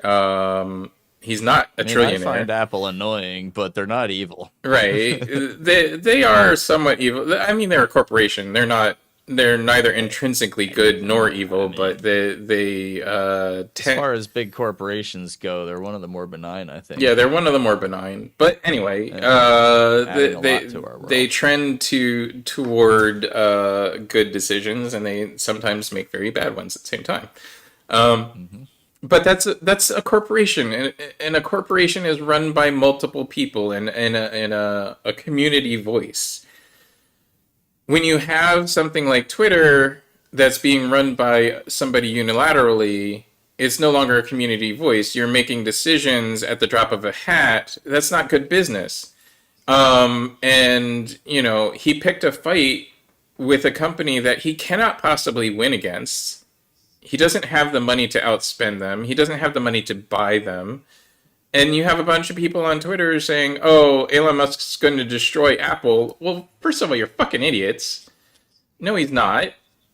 How is that going to He's not happen? even in the same He's business. not even in the same stratosphere. He's not That on the doesn't same make any sense. planet. Um, 20-second version. What's the fight over he picked with Apple? What did he say would Apple happen? cut their spending to the minimum contractually that their ad spending on Twitter to the minimum contractually that they have with Twitter. Oh, so he's just mad because he's lost some revenue. Right. Well, unfortunately, he's lost a lot of revenue. He lost over 50% of his top ad companies' buy-ins. Well, here's a question. What the hell was he thinking he was going to accomplish by buying Twitter? Yeah, nobody knows. Who owned it before? It was Was it owned by public? a corporation. It was public. I owned 14 some shares. Okay, so he just bought the public. Oh, he bought all the shares and took it private, and he Hmm. thinks that was a good idea, basically. Right. I mean, I.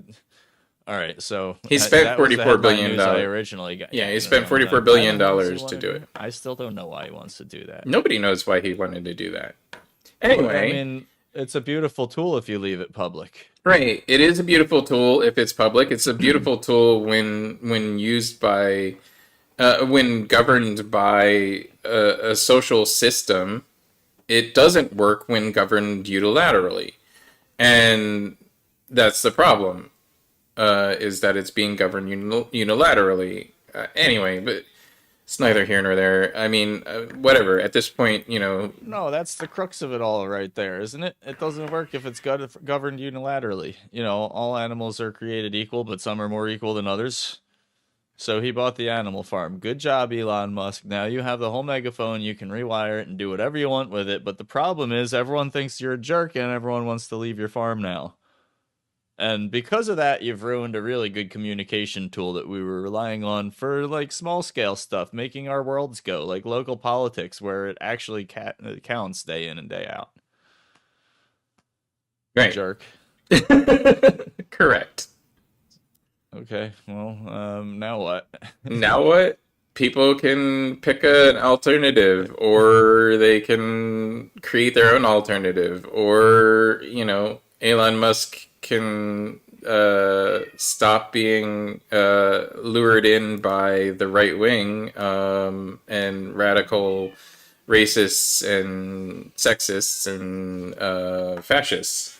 All right, well, what's he gonna do now? Say he realizes a mistake. Oops, and I tanked the company too. Let me sell it back to the public for 22 billion. My loss, gambled and lost.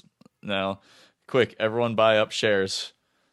Like, is that gonna happen? Well, I'll buy them No, up. You no. can buy The twice as the many shares public back now. the public so Too bad. the 44 million is partially loans. And this is getting long. This broadcast is getting long, Uh-oh. but we're the 44 million is partially in loans and partially in direct investment by people like the Saudi Arabian family uh, kingdom family. That, that's funny. And so the 44 billion is the part that is in loans.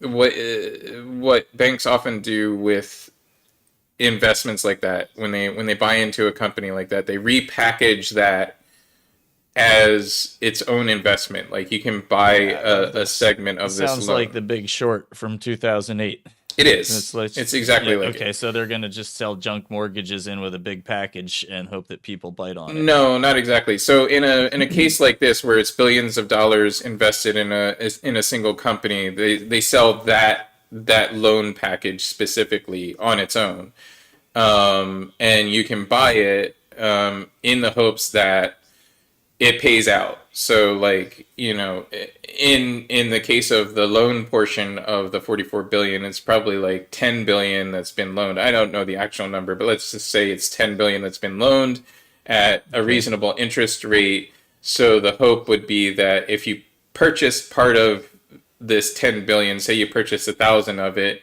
it would grow with and be paid back with interest in X number of years, and at the close of the loan, you would get your investment back plus the interest that you collected on it. But if they default on the loan because everyone leaves Twitter and there's no more ad revenue to pay it back, Then you lost your investment. But the bank sold the loan in the meantime, so the bank doesn't yeah, lose the its bank's gonna investment. win. Someone else is gonna. That's like somebody else bought the debt. It was either Correct. bad debt or mediocre debt. But Right. either way, the bank's still gonna win.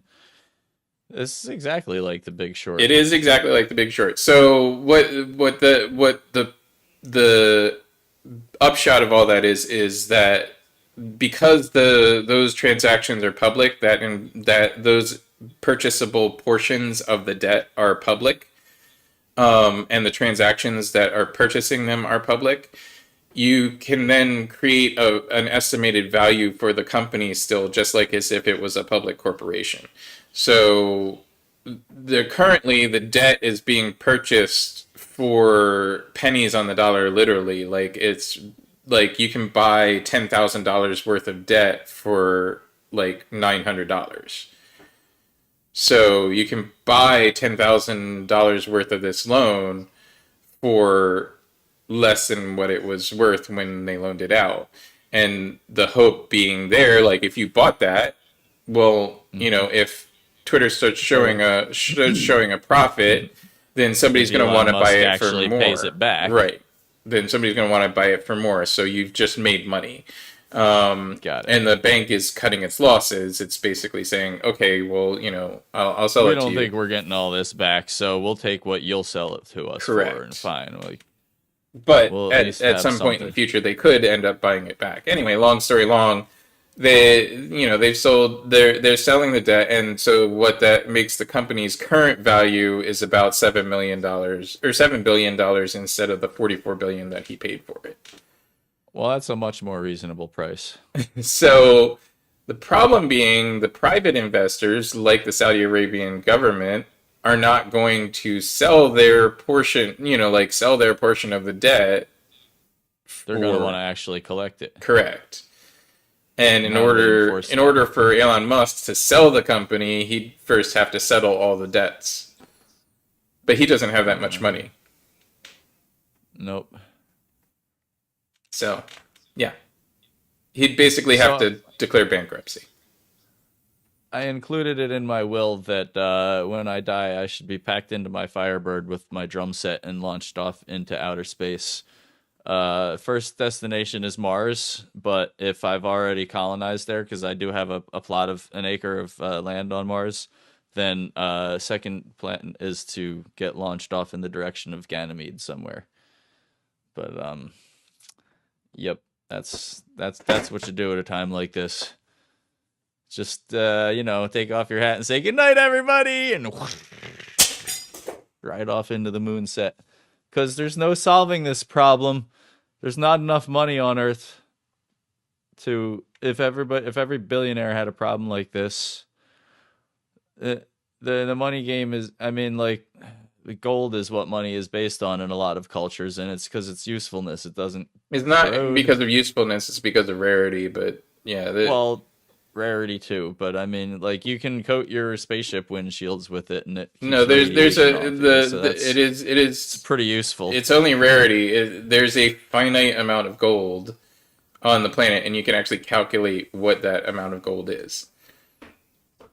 Well, certainly. So if we decide that that's the thing that we base our trading medium on, and you count how many dollars there are in circulation, well, it's a lot more than the value of the gold. Yeah, So, because money isn't tied to any. There is no money system tied to any real value thing any longer. right. There used to the idea of crypto is to tie a money system to a real value thing, which is the expenditure of hours, but is not is again not based in crypto mining. Is in theory there is a finite amount of any crypto that you can mine, but you can create new cryptos anytime you want, and so there's no real finite amount of them, etc. So they don't have a real finite. ness to them, so it becomes a Ponzi scheme really quick. Well, right. As I was gonna, someone's going to lose because there's not actually enough money to back up all this cycling of good debt and bad debt, and whether the Saudi government wants to sell theirs or not, and whether Citizens Bank is roping that Money, in with money in the current or my generation, Vanguard account. money in the current generation, whether it's crypto or actual currency. I'm forgetting the word I'm looking for there, but anyway, whether it's government currency or crypto, is Analog or digital. uh, not even analog. They're all digital, but all it is a representation of calories. The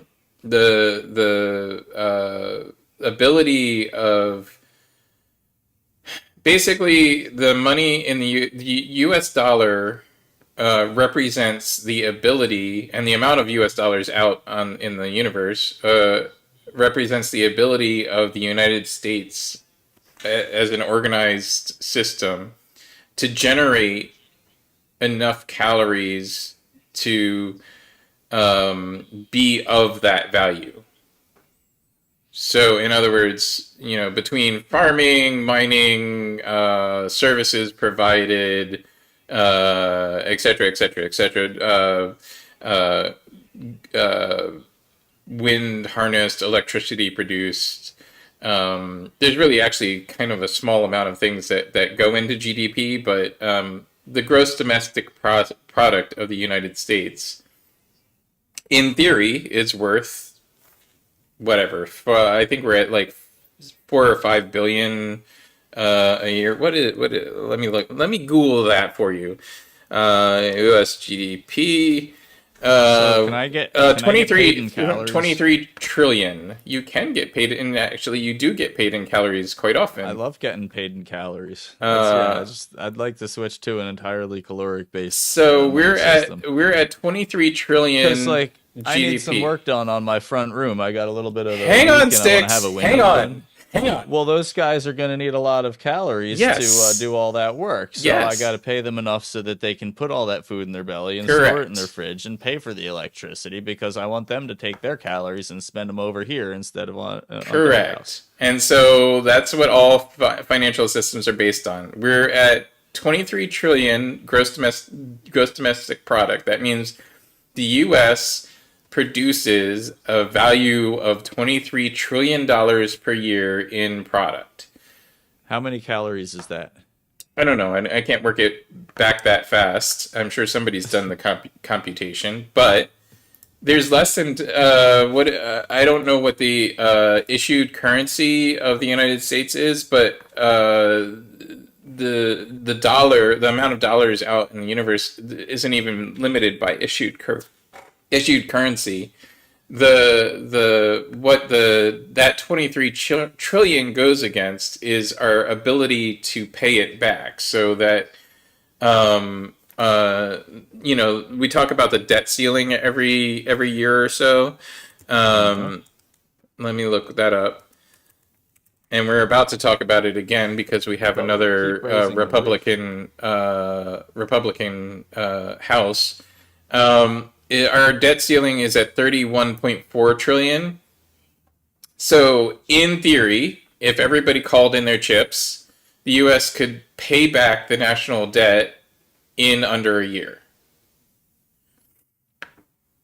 Cool. Let's do it. We're not going to, Why because not? the rest of the world relies on our debt in order to make their economies function. But that's what all currency is based on caloric output, where the US is able to output enough in gross domestic product every year that it's the equivalent of $23 trillion currently. And our output grows every year. The problem is that's not always going to be true. There are countries that have gone through loss in gross domestic product, and there are countries like Japan that have leveled off in gross domestic product. And 1995, Japan hit $5.5 trillion dollars. They've stayed around $5 trillion dollars in gross domestic output from 1995 till now. They haven't grown. The U.S., China, India, we've all grown in gross domestic product at a rate that double what do you call it? A squared rate. So we grow our gross domestic product at a square almost every year. Exponentially. Exponentially. Thank you. Um, the United Kingdom has plateaued at $3 trillion. It grew exponentially until 2007, and then contracted, and then has leveled off.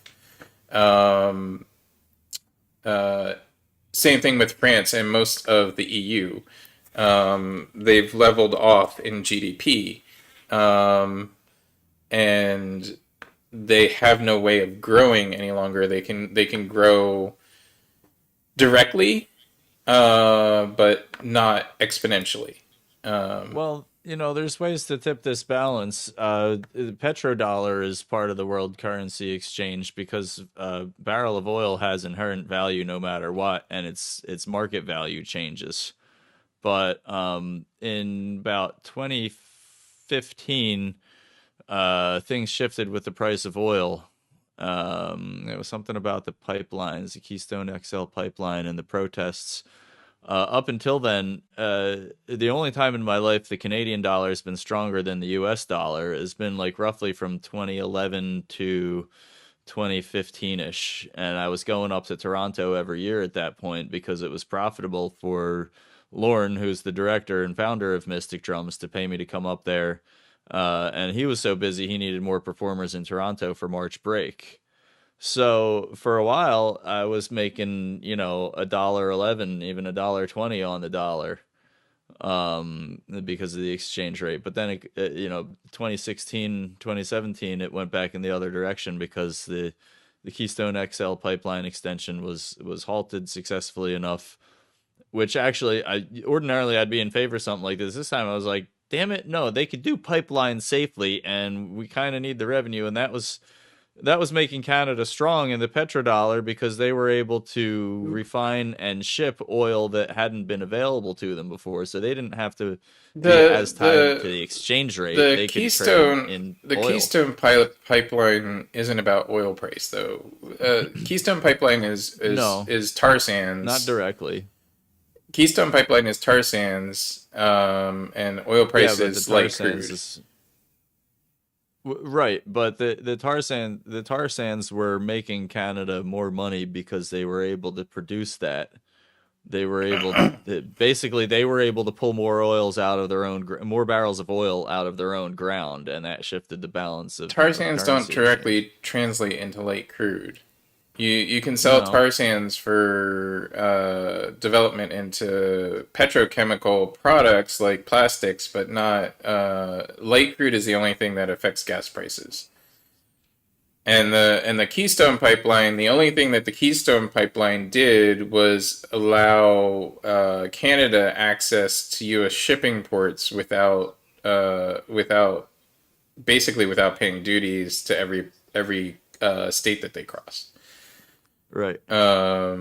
But anyway, the just I mean we're off on a tangent here, but the Well, I value was just of likening oil to gold as something being inherently useful that's part of the big supply and demand graph network that affects it's not about world usefulness. It's currencies. about rarity. The oil is another one of those things that has a finite value because it has a finite amount of it on the planet Earth, and you can actually calculate how much is in the planet available to mine. Same thing with gold. Same thing with diamonds, etc. Diamonds are actually being artificially held at a higher price because they are they're the De Beers network takes all claims, but carbon is one of the most common atoms on the planet, and there's not. actually a really finite amount of diamonds. Anyway, Well, the um, opposite degree. If something's not useful, but it's rare, nobody cares that it's rare because it's not. There's no inherent useful to like, dirt from your garden, let's say, with a bunch of bricks in it. Well, that's maybe rare if you're in the no, desert, there's but it's no not rarity useful. to that. Uh, There's inherent rarity to certain elements, and that's the things that we have values on. no, no, I get that, but some things are rare and just not useful anyway, so they won't have value even if they are rare. No, That's a there's bad nothing example, but that's rare that isn't that doesn't have an inherent value. There's nothing with actual rarity that doesn't have an inherent value. there's a van made in the Corvair styling by a General Motors company. That's rare and not useful at all. Nobody needs a Corvair van. Right, but it still has a I know it's collector. not It still has elemental. a collector value. No, it doesn't because nobody cares. It passes the fails. It fails the who cares test. Like, great, you have something to stick in your garage and polish All on right, Sundays, but nobody uh, wants to be in it. let's not get down So, like, this you like know, minor hole. What we're talking about is economic systems and how value is created. The value of crude has almost its entire history been valued around $50 a barrel. It okay. hasn't changed. It's gone up to $100 a barrel and gone down to 22 $22 a barrel in since 2018. Those are the max and mins, but it doesn't on average change value. It's valued about 70-ish dollars per barrel. Um, and it's slightly grown because it's becoming more rare. There's less available to extract. We've gone past the extraction median, so we've gone past the point where there's more there's more that's been produced and extracted than is left to extract. We're past peak oil. Yes. So the value will continue to climb, but it has always been at an inherent value because, but again, crude oil is controlled by a group. It's controlled by OPEC, and the value is controlled by OPEC, and it's not going to gain or lose a lot unless that conglomerate allows it to. Right, but the reason they're able to do that is that the stuff has an inherent value, regardless of markets, and they're able to control most of the outflow of a controlling interest of the world's outflow. Correct, but they've throttled they've throttled that output to keep the value at $50 a barrel. Yeah.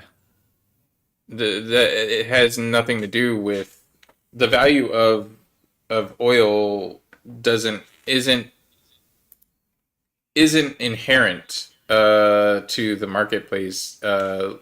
Same thing with gold. Well, gold is slightly different because we've already extracted most of the extractable gold in the crust of the earth. Um, so we also know the maximum amount of gold that can be produced. Right, we're Um, past peak gold too. we've long past peak gold, and Long past. so gold has a specific value but none of our economies are based on any of this. So I'm lost why we're talking about this. Well, they're still part of the big supply and demand graph of exchange rates that goes along with No, they're currency. not. They have Gold and nothing other to do with precious it. metals. No, they have absolutely nothing to do with it. Most of what's exchange rates for one currency to another is about how much of each is available and how much each is in demand. No, No? absolutely not. Not in modern economics. Modern economics, the value That of a changed somehow in the currency. last decade or two. Yeah, it's changed a lot since the 1950s. In the 1950s, economies had the currency values had a lot to do with what you're talking about, but there were laws issued in the 70s, 80s, and 90s to kind of flatten out the currency markets because there were a lot of people that were playing currency markets like you play the stock market, and it was causing havoc in international relations. So People are doing that with Bitcoin right now. currency exchanges are kind of regulated, Yeah. are majorly regulated actually. But the value of any given currency has a lot more to do with the trust in the government and the gross domestic product of the government that is backing the currency. Well, right. How much does anybody else want our dollars, and how much does anyone else want our products? No, how much do we have out on loan, and how much can we, and how likely are we to pay back that debt? All currency values are based on debt. They have nothing to do with how much anybody wants it. So that goes back to, for us locally, the Federal Reserve, then, right? Like basically, we have to borrow money and pay it back to get anywhere. The Federal Reserve doesn't care about us, but other than what we produce as far as gross domestic product. Well, one of the problems that we're facing right now, and this is getting on to 2 hours now, um, one of the problems that we're facing right now is So it is. inflation. Inflation is caused by value of goods and services being considered less as related to a fiat currency like the U.S. dollar. Um, it's a change in the caloric value of a dollar. So all of a sudden, your dollar is worth less calories. So you have to output a lot more to get the same amount of dollars, and so the numbers are changing, but the actual value isn't really changing. So, and where inflation comes from is the delay in product and output being valued, calorie value versus labor and input calorie value. So, you work for X number of hours, it's worth $15, which the calorie value that you can get out of that $15 is suddenly dropping. Like what some manufacturer of a granola bar values their granola bar at just went up. Also, the size of the Snickers bars keep going down, Right.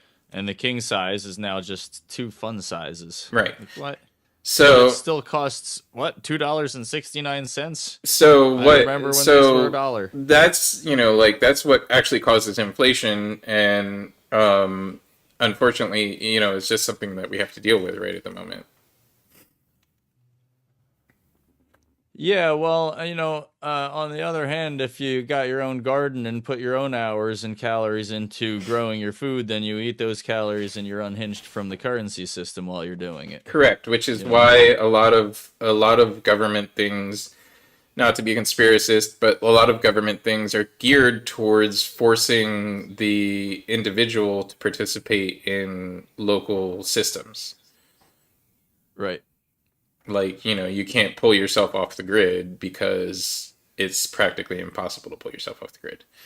Well, it's also not very practical to pull yourself off the grid when you want to talk about time versus money and how many hours can how many calories does a job take? Like you need, like, it's so much easier to participate in society if you have a home with a roof over your head and electricity and running water. Life gets easier if you've got a dishwasher and a washer and dryer. You don't have to spend as much time washing the dishes, going to the laundromat. Now you have more free time to spend those calories The on something the that might yeah, the bring you at the end of the prosperity. day, what all economic growth is ruled by the fact that it takes the output of one human to support one human. But to get to advance, to have time for things other than just supporting yourself at a median level, you need the input of other people. So you need to generate calories from outside the human system. Right. Otherwise, you will never get ahead. And where we generate most of those calories is from mining, from using machines, etc., to enhance Yeah. the labor of anybody, any It's individual. fossil fuels. We burn the Right. fossil fuels and use their It used to be calories. slavery. Right? We burn their calories instead, and we just sit out on the veranda with our big straw hat Correct. and let And someone it's else do still all the hard slavery work. in some instances. Cocoa Well, someone's farming, getting paid not enough money to go and extract all that from the right? mines. So, Or the value of the Amazon of a piece of an acre of the Amazon forest isn't actually being considered, and it's being burnt down for a temporary gain. Things right. like that. Well, so it comes down to whatever you can pull out of the earth and sell into the economy puts you, the individual, ahead a little bit. But it So, also, in general, supports and advances the entire society. people say prostitution's the oldest profession, but I think it's cutting firewood. If you cut enough firewood, there's no need for prostitution because, you're a caveman and you cut the firewood and now you have a nice big fire. She's going to come get warm by you and want to hang out in your cave. But it strikes me that when you go to a rainbow gathering, if anyone in the audience has ever been to one of these hippies camping in a national park situations, it's fairly well organized as a temporary village and a fairly effective communistic temporary society that functions basically motivated by love and enthusiasm. Nobody tells anyone to do anything there; they just kind of do it, right? And it's also supposed to be a spiritual meditative journey, so there's certain rules. You can't bring alcohol in. They call it the church, and no money. So there's no money, but there's a trading circle, right? Don't pull out your cash. That's offensive, right? But okay, well now there's no money, but one person wants firewood, one person wants chocolate, one person needs a new knife, you know. So people lay out their blankets and what do they got? All right, well here comes me. I've been driving for 10 hours. I'm just getting out of my car and I really don't want to hike my backpack in for 5 miles to find a campsite. But I have 3 large jars of Nutella, which can't melt because it already did, and a tub of pretzel sticks. And I'm willing to trade them to whoever's willing to carry my backpack in for me. Right? Now the chocolate just became money. Okay, great. Well, now that we made it there, I'm so tired. Can you pitch my tent for me? What are you talking about? I'm not pitching your tent. Oh, look, I'll give you a bag of weed. I don't feel like doing it. I brought plenty of weed. Here, have some weed. You pitch my tent. I'm just going to goof off in my hammock. Like now weed and chocolate are your money. They have intrinsic value. Somebody wants to eat some, somebody wants to get high, like, No, they have caloric value. well, They weed don't doesn't have have caloric value. Yes, it does. It I guess costs a yeah, because certain I amount of don't I don't calories have to go to. grow the plant. Correct. It costs a So certain yeah. amount of calories to grow that plant and to take care of it and to harvest it, etc., etc. And yeah, they all have caloric value. That's what all money systems are based on. But people decide with each moment what the exchange is worth. There's no fixed amount for like what a bar of chocolate is worth. And what if it's melted, or like how much weed is it? Well, I don't know. Did it dry out after you ate it? Like I don't know. I'm really tired and I don't want to do this right now. I can throw weed at you and you'll do it for me. Like it's are we talking about dollars and cents here or whenever you remove money, something else becomes money, is my point. If you've got a pile of firewood, then you've expended the calories on making that happen, and those logs can get burnt, and those calories can keep someone else warm. But if I'm going to do that for someone that's not me and my own purposes, then they need to incent me to do that somehow. So, what do you got? Chocolate? You got whiskey? I won't tell anyone, but if you got whiskey, I want to know about it. It's Then I'm it's then I'm all in. about all money systems are about caloric input, and Mhm. all exchange is about caloric input and caloric output. Yeah, because it's like, can you do this for me? I can't or don't want to, No, it's but I not. have It's not even something. just that. It's about, like I said, one human takes one human's worth of effort to support. Mm-hmm. To collect enough firewood, to collect enough food, to collect enough uh, stuff to make clothing, to make the clothing, to build a shelter. All of that together combined takes one human's worth of output in To do it. all the everything. Yeah. Yep. But one human's not usually good at all of those And things. even if one human is good at all of those things, it takes literally all of their time. So they do the one thing that they're especially good at, and then there's a trading medium like money or weed or chocolate or whiskey through which we can decide I'll do these things for you if you do these things for me. Correct. But it's all based on calories. Yeah, well, okay, so grow the weed, distill the whiskey, package the chocolate, bag up the oil sand, whatever you want to do. Like, hey, I did this for you, but we did these things because they have intrinsic value. We wouldn't have done them for stuff that was useless. No, you do them for stuff that's useless too. I mean, it's useless to make a boat prettier, but I do it. Well, you're getting in on the luxury things, but there's a usefulness in having a nice clean paint job on your boat and it being easy No, to the clean. So usefulness is the desire, and that's the advance of society and the artistry of society.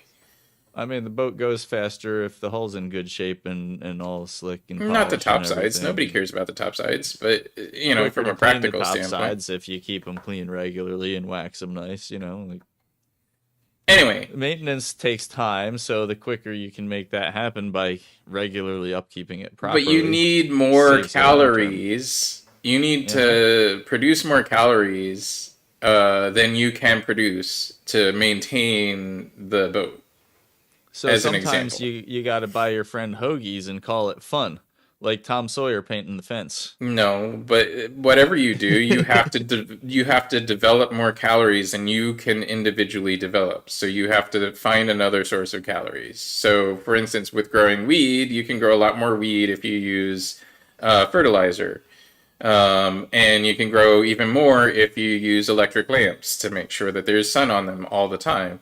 And you can grow Uh-huh. even more if you have a field that is a couple of acres big. And you can grow even more if you take a four wheeler around that field and tend it even faster. And you can grow even more if you can transport water to that field. And you can grow even more if you can use rubber hose, which is, based on other caloric output to bring that water to the field. But you can also get people to work longer hours for less money if you call it fun. I keep coming back to Tom Sawyer painting the fence, and Huckleberry Finn comes up and he's like, "What you doing?" And he's like, "Well, Aunt Polly only lets me paint this fence but once a year. But if you give me your apple, I'll let you paint it for me." But what does that have to do with anything? Well, there's other ways to motivate people if you're trying to It's get not. We're not talking about motivation. We're talking about caloric output. A human right, being is right. only going to be able to output so many calories. That's it. Well, They can. that's what Tom's thinking to himself with the whole fence to paint. So he's like, "But I gotta multiply my caloric input and output somehow. So I want to put in fewer, but get the result of more caloric. Well, I don't want to spend my calories. I want to get other people to spend their calories. Correct. You know." Now, as a business owner, you usually accomplish that by writing people paychecks. But Correct. Tom Sawyer didn't have that.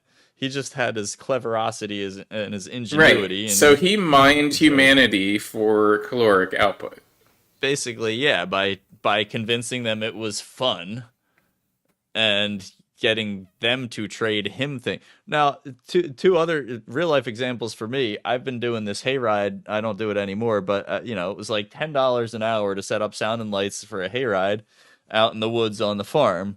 But I brought my dog and it was fun, and I had my friends there, and we camped overnight in the school bus, and the guy gave us lots of beer. So it was just like the guy that hired us said, "Hey, come paint my fence. It's going to be fun. Here, have some beer." All right, fine. I'll do it for $10 an hour. This is ridiculous, but I'm having fun. I'm going to keep doing it every year for almost a whole Correct. He decade. was mining your labor. Yeah, which I mean, it really was a good time. I didn't mind. So that was all right. Right. I mine people's labor all the time because but I usually mine it in the other direction. I make the client pay for the labor and not make the labor pay for the client. But yes, every business owner mines labor because that's what we do. We find caloric input to give caloric output. Right. And then you take a piece of the pie and you want that piece as big as possible while making sure that it's a continuously mineable operation. Correct. And I don't. Me personally, I try to operate with ethics, which is I say, okay, what's a reasonable amount for me to make off of the out of that just for the work that I'm putting in mining this caloric input. Well, I got to wonder how Jeff Bezos strikes that balance and how Elon Musk strikes that balance. They And strike that balance by spending other people's money. They never actually have right. they don't do what most business owners do. All billionaires do the same thing, which is they figure out a way to take themselves out of the caloric mining equation and they spend Hmm. other people's money. Yep. So they don't even actually ever hold the money themselves. They just spend other people's money, which then causes them to look like they're holding more calories. Right. And then people go, "Ooh, I want those calories. How can I get them?" Right. Elon Musk just spent $44 billion on Twitter. None of it was his own money. Yep. He started, well, didn't start, but he invested heavily in Tesla, which was in theory his own money. But in investing heavily in Tesla, he wasn't spending his own money. He wasn't spending his own caloric output. That was the caloric output that was inherited from his emerald mine parents. And his emerald mine parents used slave labor to generate their extra caloric output. So he inherited excess caloric output, and then he used that excess caloric output to invest in a company that didn't output anything yet, but got other people to invest their caloric output into it by actual investment, and then that made it look like he had more money. So what's that say about our society when that's what's happening at the top, but then the little guy locally in Philadelphia somehow shuffles away $500,000? You know, like there's somebody trying to get the edge on the caloric intake equation there, and they want that because they're not getting it from real life. So they're like, okay, well, here's some caloric intake that no one will miss. Maybe I'll just shuffle that away into the closet and use Well, it a that's little bit at a I time when mean I think that's nobody's the thing noticing. that like Like we all wish we were the billionaire up at the top doing this stuff, but then the average person, if the billionaires aren't saying, yeah, you need $15 and $30 an hour to do that stuff to put your fingers on the job that makes me all that money, well then we're gonna take what we need one way or another, aren't we? Like people are human, they need to survive, support their families. Morals will go out the window when you got a crying child on your hands. So I don't um know. My morals don't. I got a crying child on my hand. I don't. yeah, you're not most people. Also, as a father, you've entered fatherhood in an age where you're older and wiser than most folks. I mean, I see a lot of daycare centers. There's a lot of like 20-year-old moms and uh and they're single and they're trying to make it work just themselves, and you know, uh, the kids these days, what do they get themselves into so early on? Why don't they wait a little longer, gain some wisdom first?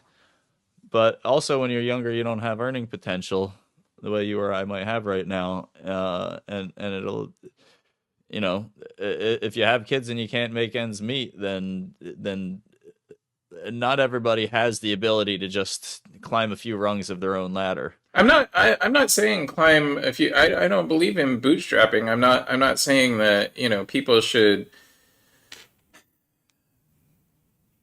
I agree that the problem is that the problem that leads to gun violence in Philly, the problem that leads to what do you call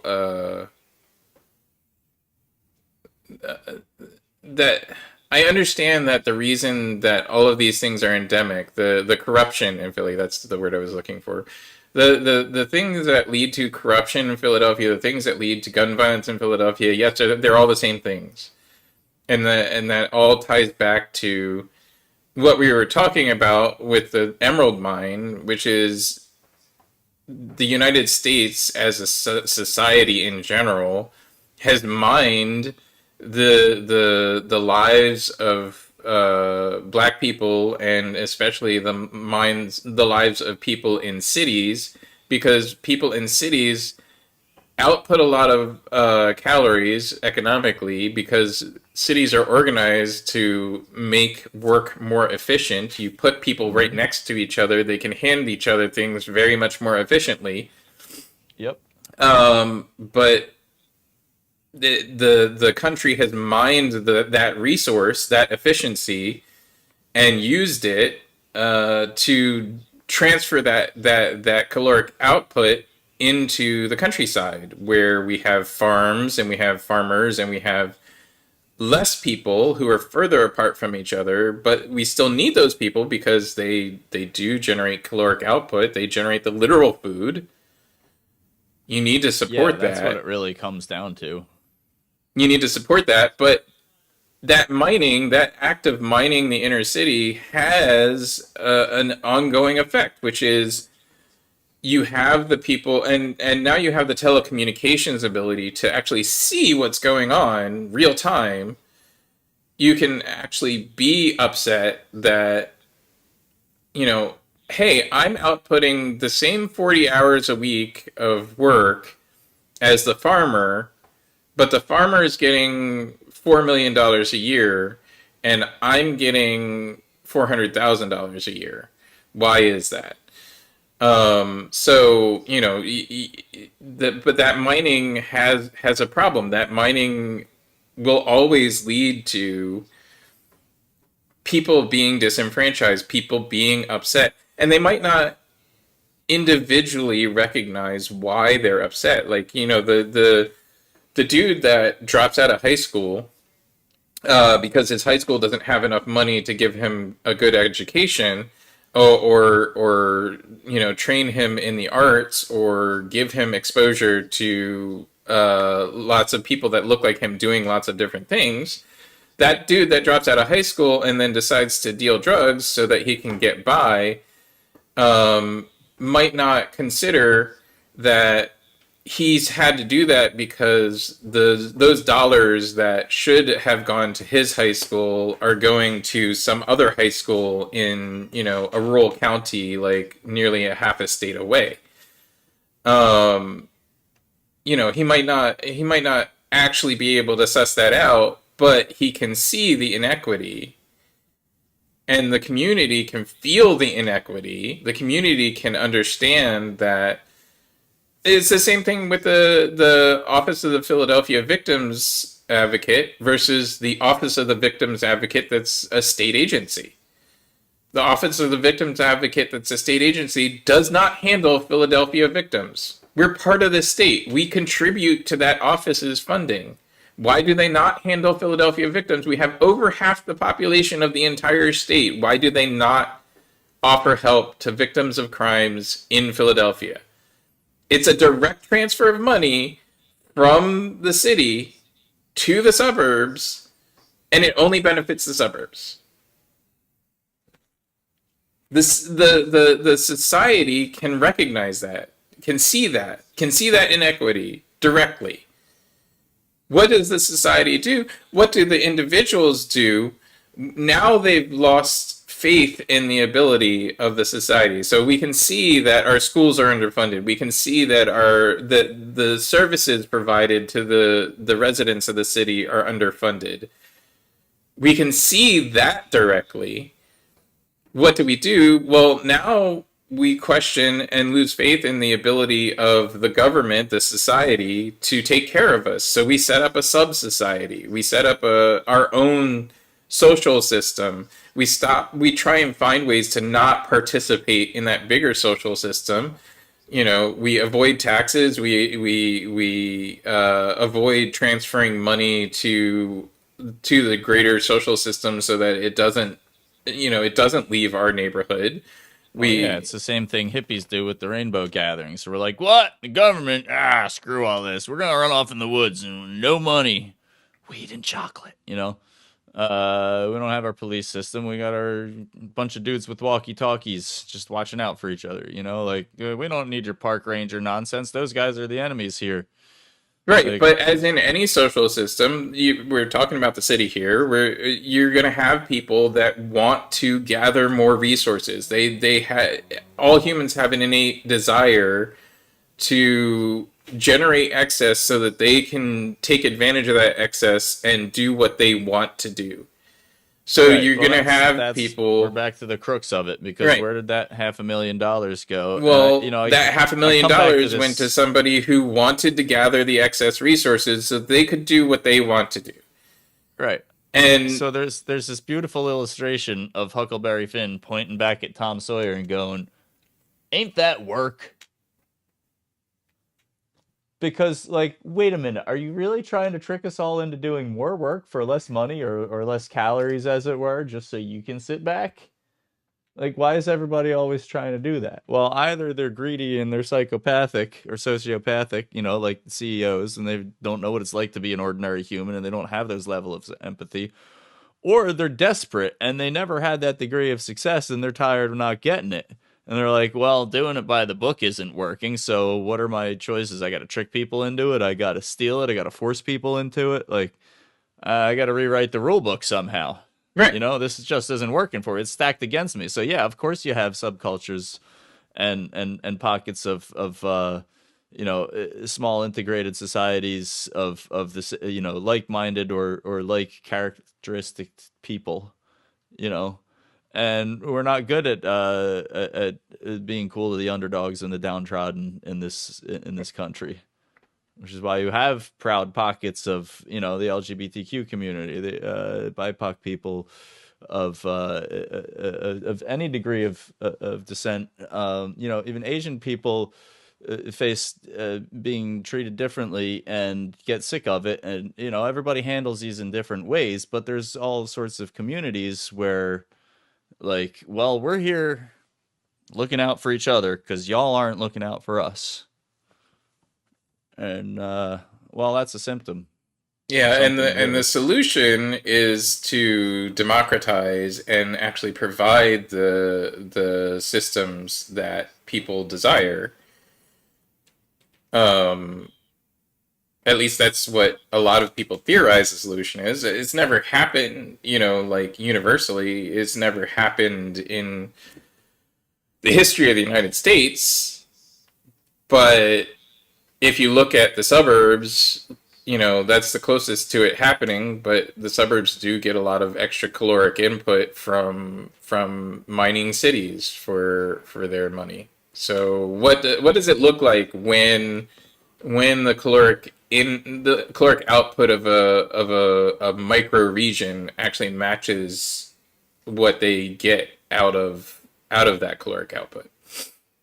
Well, to get a little more insidious, it's a little rabbit holey on the Monsanto GMO thing, but I remember reading a description, and it may just be conspiracy theory fodder, but of active, like you got these seeds and they're copyrighted, and God forbid they should blow onto the neighbor's farm, because now they're like, hey, you're growing our seed without permission. You got to either give us money or cut it all down or whatever. It puts farmers in rural areas out of business to the point where, like, okay, well, now the whole farm's shut down and all those people are going to move to the city. Oh, great, that increases the labor pool. Now we can lower the terms because there's more people, and we can buy the farms, and we can develop them, and we can clear cut more wilderness and make new rules and install our own types of farms and farmers where we're in charge and nobody's going to complain because we're the ones in charge. Hey, you want to farm the land? You want a job? We own the farm, but you can get your cheap job here. You can get your cheap job in the city. Either way, you've basically widened and lowered the standards for an entire lower class by doing that. Right. And, whether this was an active and intentional plan or not, the article I was reading about it, at least proposed the idea that this is probably going on from the author's It's perspective. always been going on. Why do you think, the DeVos family invests so heavily in education? Right. They want it to be terrible so they can take control. Right. That's it's one of the tactics of centralizing your and increasing your caloric mining. You make it worse so that you can point to it, say it sucks, and thereby take control over it. Right. Well, there's also a vertical integration aspect. I mean, part of why Rockefeller's family is so rich to begin with is they owned every aspect of the process. From the oil wells to the gas pumps. Right. Like, well, I mean, it's smart business, honestly. And what am I doing as a musician here? I'm just going to play drums and that's it. You don't get paid a whole lot as just a performer. So, all right, well, I got into live sound. You get paid a little more if you bring the PA. Oh, that's awesome. Hey, can we do a recording? Yeah, guess what? We can make more money if we sell the recordings. Isn't that cool? Yeah, Hey, great. Hang on. We've got all this recording equipment. Why don't we have other people come in here And too? suddenly you're a record company.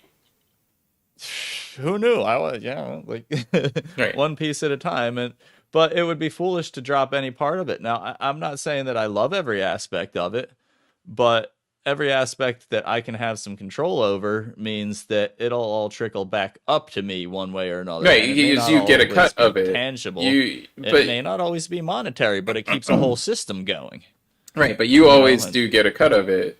yeah, But the and something's going to be winning. sometimes it's not even a tactic. Sometimes it's just accidental. But yeah, as you consolidate your caloric intake, your caloric production, you end up finding ways just through human nature to produce more calories more easily. Right, and I want it in a city. I want it efficient. I'm exactly on this corner because of access to SEPTA for folks like Elliot Levin, who's an amazing saxophone mainstay in this city, just absolute legend. But he doesn't drive. James Cooper, another guy, really good bass player. Been in bands with him, have him over for jams every now and then. Doesn't drive. These guys are never going to drive. They're career hardcore musicians. That's what they do. Musicians don't always make enough money to drive cars. So, yeah, I want everything real tight. I can get downtown in 25 minutes on my bike. The 13 trolleys right down the street. The people can get here. It's efficient. They're not going to waste their whole day on just getting here and back, which would require them to need a whole longer session and everything, which would eat up my whole day. Like it's real good having everything nice and compact in the city. I mean, who wouldn't want that? I don't know where you're going with this. Well, I'm empathizing with the desire to keep that whole labor pool and operation tight. I'm not just, a cog in the wheel. I'm also one of the wheels sometimes. Sure, but everybody is. So, yeah. Yeah, but not everybody has a business to run. Most people just go to work, collect a check, and come home. I wouldn't say most, And but sure. well, you don't get the perspective if that's your reality on the inner workings of how a business needs to operate. You think, why does it cost so money at the top? Why do I get so little at the bottom on my paycheck? Well, paycheck's exponentially small compared to the whole budget. So, not every individual person wants to think that hard about it or has the capacity to understand it on that level. So, here we are playing both roles. We're both the cog and we're the wheel sometimes. So, as the wheel, I'm saying, hey, I understand wanting this wheel as small and tight as possible with as few cogs in it because it takes shorter to turn and there's fewer teeth to break off. So I like even on the Monsanto model where it's like break up the farms and send the people into the city. I hate it. I don't like their tactics, but I don't blame them for wanting to tighten up the whole operation and take vertical integration control over it all. I wish they wouldn't do something evil with it, but the business model still kind of holds up pretty well. Okay. Imagine if they did something less evil with it. Well, yeah, that would be the ideal.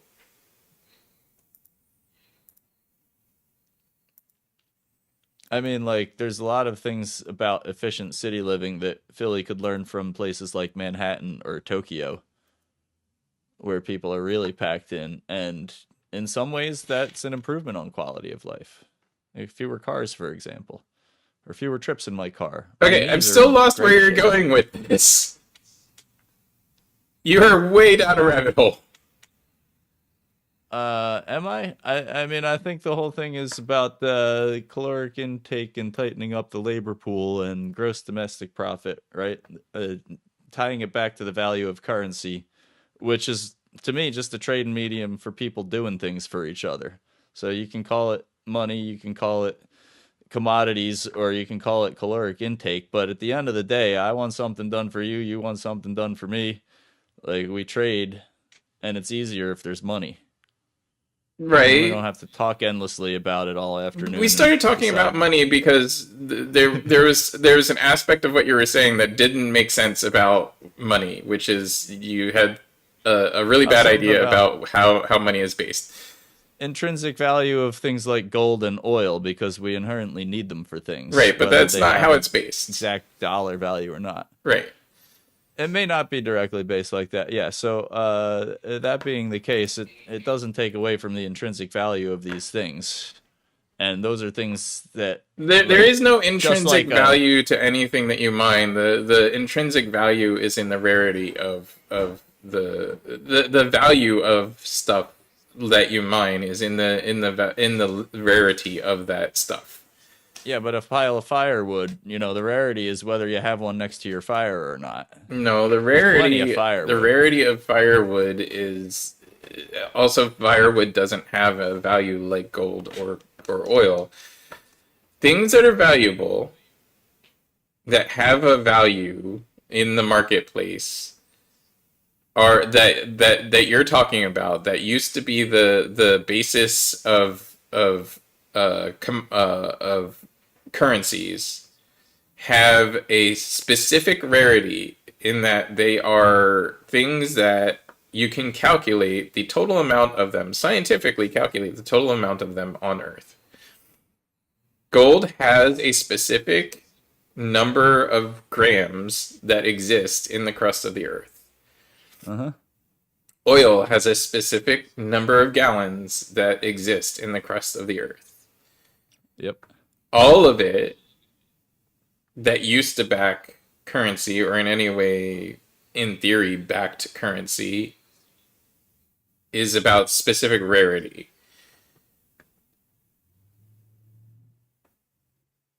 Nothing but currency isn't based on that anymore.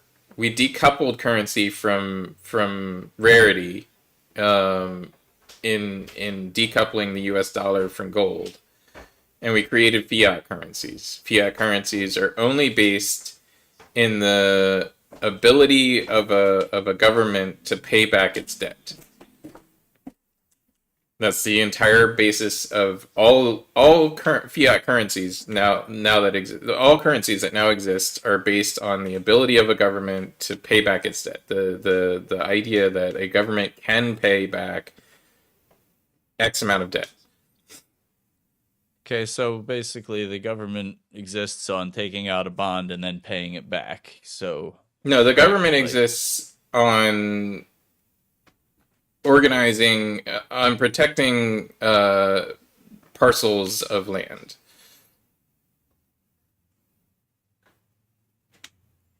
yeah, but this national debt you're talking about being able to pay back and the ability to pay back and that being tied to the value of the currency, right? Um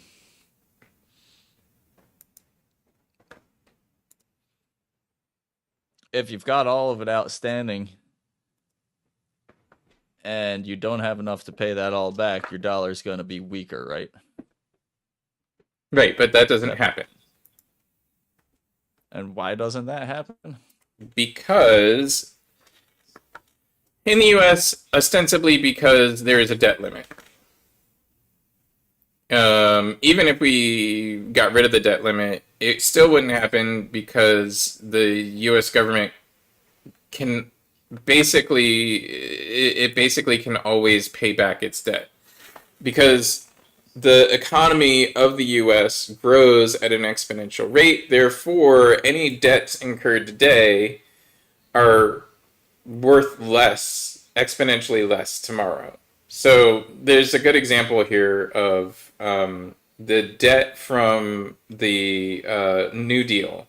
So New Deal was Franklin Delano Roosevelt investing hundreds of millions of dollars in roads, in libraries, in education, in building infrastructure, and also in artistic things, believe it or not. Having people go through the South, and there's the Writers Guild of America project that collected histories.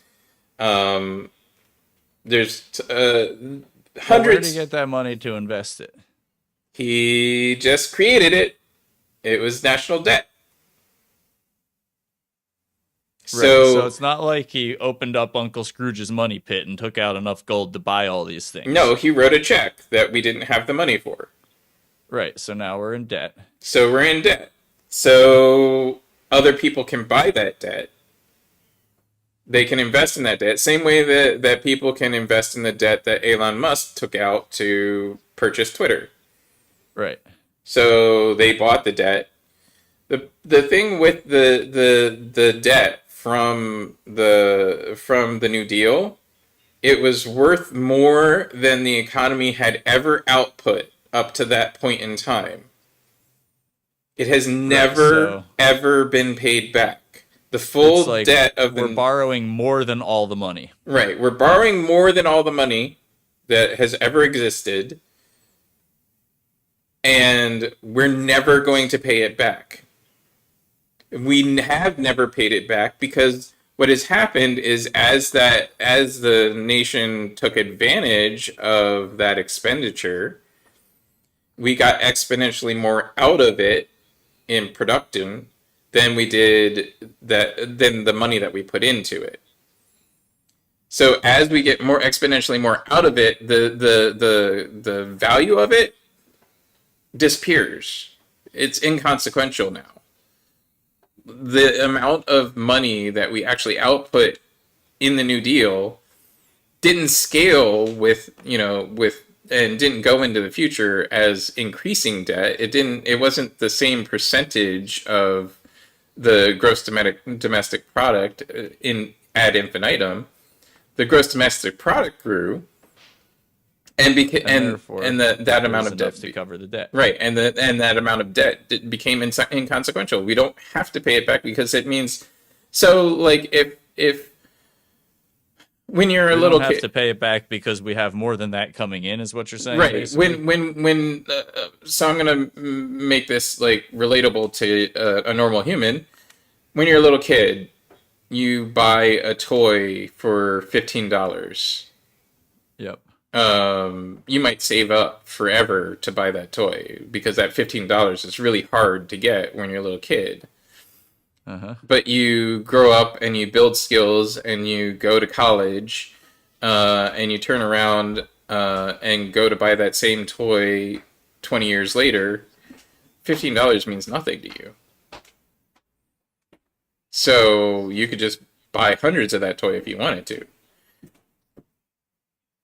Well, I bought a sonic screwdriver for $20, and I sat on it for a while, and it broke, so I bought another one for $20, and that one still works. But I'm not talking about things And that you do then, right now.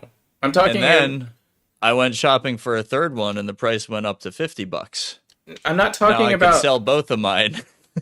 I'm not talking about things like that. I'm talking about what this particular piece of debt. So, like, if you were a little kid and you borrowed $15 to buy that toy, Uh huh.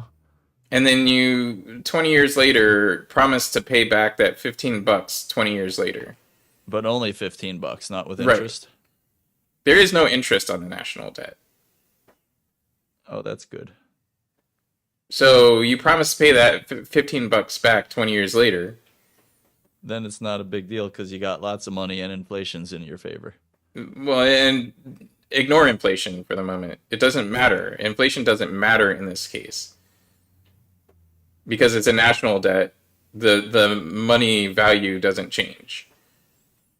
Yeah, but basically that New Deal investment is an input with an output on return. It's not a simple like I bought a Rolls Royce and it appreciated in value, and it's not a simple like I bought No, a toy and it became I'm collectible. making the analogy oversimplified, but the analogy being oversimplified is the debt side of it. We're not talking about the value of return. We're not talking about investment. We're talking about why we've never paid back the debt of the New Deal and why it doesn't matter. Why we will never pay back all the money that we put out in the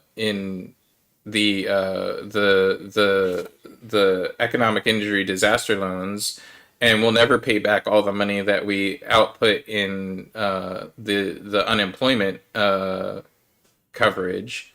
We'll never pay that back, but it doesn't matter because the economic output of the country will grow exponentially next year, and it won't be worth half of the national debt. It'll be worth a quarter of the national debt, and then it'll grow again, and it'll be worth a 16th of the national debt, and then it'll grow again, and it'll be worth 1/52nd of the national debt. Anyway, it's 12:49. We really got to go. I And I hate think that that this is the thing well, that we need to not do is go down these well, rabbit holes, please, when when we do these no, it's a shows. great rabbit hole No, because it's not. It's way it too looks to big. me like America's playing Tom Sawyer on the whole world, and Huckleberry Finn's going, "Wait a minute, ain't that work?" And it still looks like the whole system is another version of The Big Short, where someone's going to get left holding the bag It's not. when it's suddenly worth nothing. It's not. That's not how it works. Well, obviously we're still here, and we're still eating chocolate and cutting firewood and keeping warm roofs over our heads, and packed in real tight in the city for efficiency, because at the end of the day, whether it's money or no money system, things take work to get done and people don't always want to do it all themselves. You take this whole system away, you're still going to have that system of people trading work and output of work items with each other, and this economic system may work on a macro scale, but it also is dependent on nobody ever blowing the whistle and calling in all the chips all at once. It's But a nobody cycle. can blow the whistle and call in the chips all at once. That's the point. Well, right. If it doesn't keep moving, then it can't keep moving. No, You know. also nobody can. There's no actual way for anybody to take out the entirety of the stored value. No, but if the wheels stop turning, like with COVID, then it kind of crashes a little bit. Like Sure, someone's still it gonna be crashes left a little holding the bit, and bag then sooner or people, later. and then all the people that are responsible for all this go, "Oh, right, that doesn't work that way because this isn't actually how it's set up." And then the ordinary people go back to doing things like making their own bread. This is the longer rabbit hole. We need to stop. We need to stop. Please stop. Okay, Can you I mean, I please don't know how stop to going down how to random do that. rabbit holes?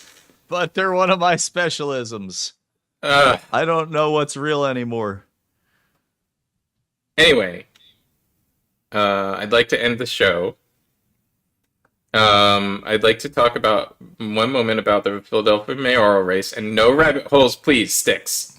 Direct But responses only. that's the whole problem with it. Somebody's got all this $500,000 missing, and we can't even talk about it because Elon Musk's a jerk. We can't even talk about it because you go down rabbit holes of how the economy works. Anyway, Philadelphia mayoral race. Helen Gim resigned from city council because she wants to run for mayor. So she's the latest entry in the mayoral candidates race. I think that the only good candidate is Rebecca Reihart. And I hope she wins the nomination, although Helen Gim has a lot more backing from the DNC. And that is all to say. Thanks, everybody. I got to end the show because I got to go pick up my kiddo. And we're like 2 hours over time because Styx Latte likes to drag me off into rabbit holes and not stop and get back on the You like topic. rabbit holes too, and you don't stop either. I Or get back try on to, topic. but you take 20 minutes to explain your tangent, and I can't figure out how it relates back to whatever it is. We did eventually run back into what it related to, but it took you literally 40 minutes to get back to what it related to. It is a big, complicated issue, and they all do touch each other. Yes, that's why I put them I all in the same show, but I'd like to keep it I under say, 60 minutes. well, zombie apocalypse is nigh. The whole system's gonna collapse. Go out and chop firewood and wear a mask so you don't get sick. And support this show if you like what you've seen. Please subscribe to us on Patreon, patreon.com/LikeBeefProductions. You can donate as little as $1 a month, and that would be some caloric input that we could then use for the unnecessary caloric output of commenting on society. That's 1/6 of a hoagie, and I can talk a long time on that. All right. Thanks, Sticks. And thanks everybody for watching. I really appreciate you guys. If you've stuck around this long, you probably haven't, but I appreciate it. It's a lot of data to compress, and we need to pre-compress some of it for those that can't stick around for 3 hours and watch us blabber on. You know, sometimes you got 5 fans, and you don't want to piss off the sixth one, so we'll keep blabbering. All right. It's real. Tune in next week. We will have a show with the folks that are giving you the one man Nutcracker. And Paper Doll Ensemble will also be joining us. And hope to see you then. It will not take 3 hours. I guarantee it. But appreciate Styx for joining us, and I appreciate all of our audience. So tune in next week. That'll be the last show for the year, and hear about the one man Nutcracker. Thanks, everybody. Thanks for having me, James.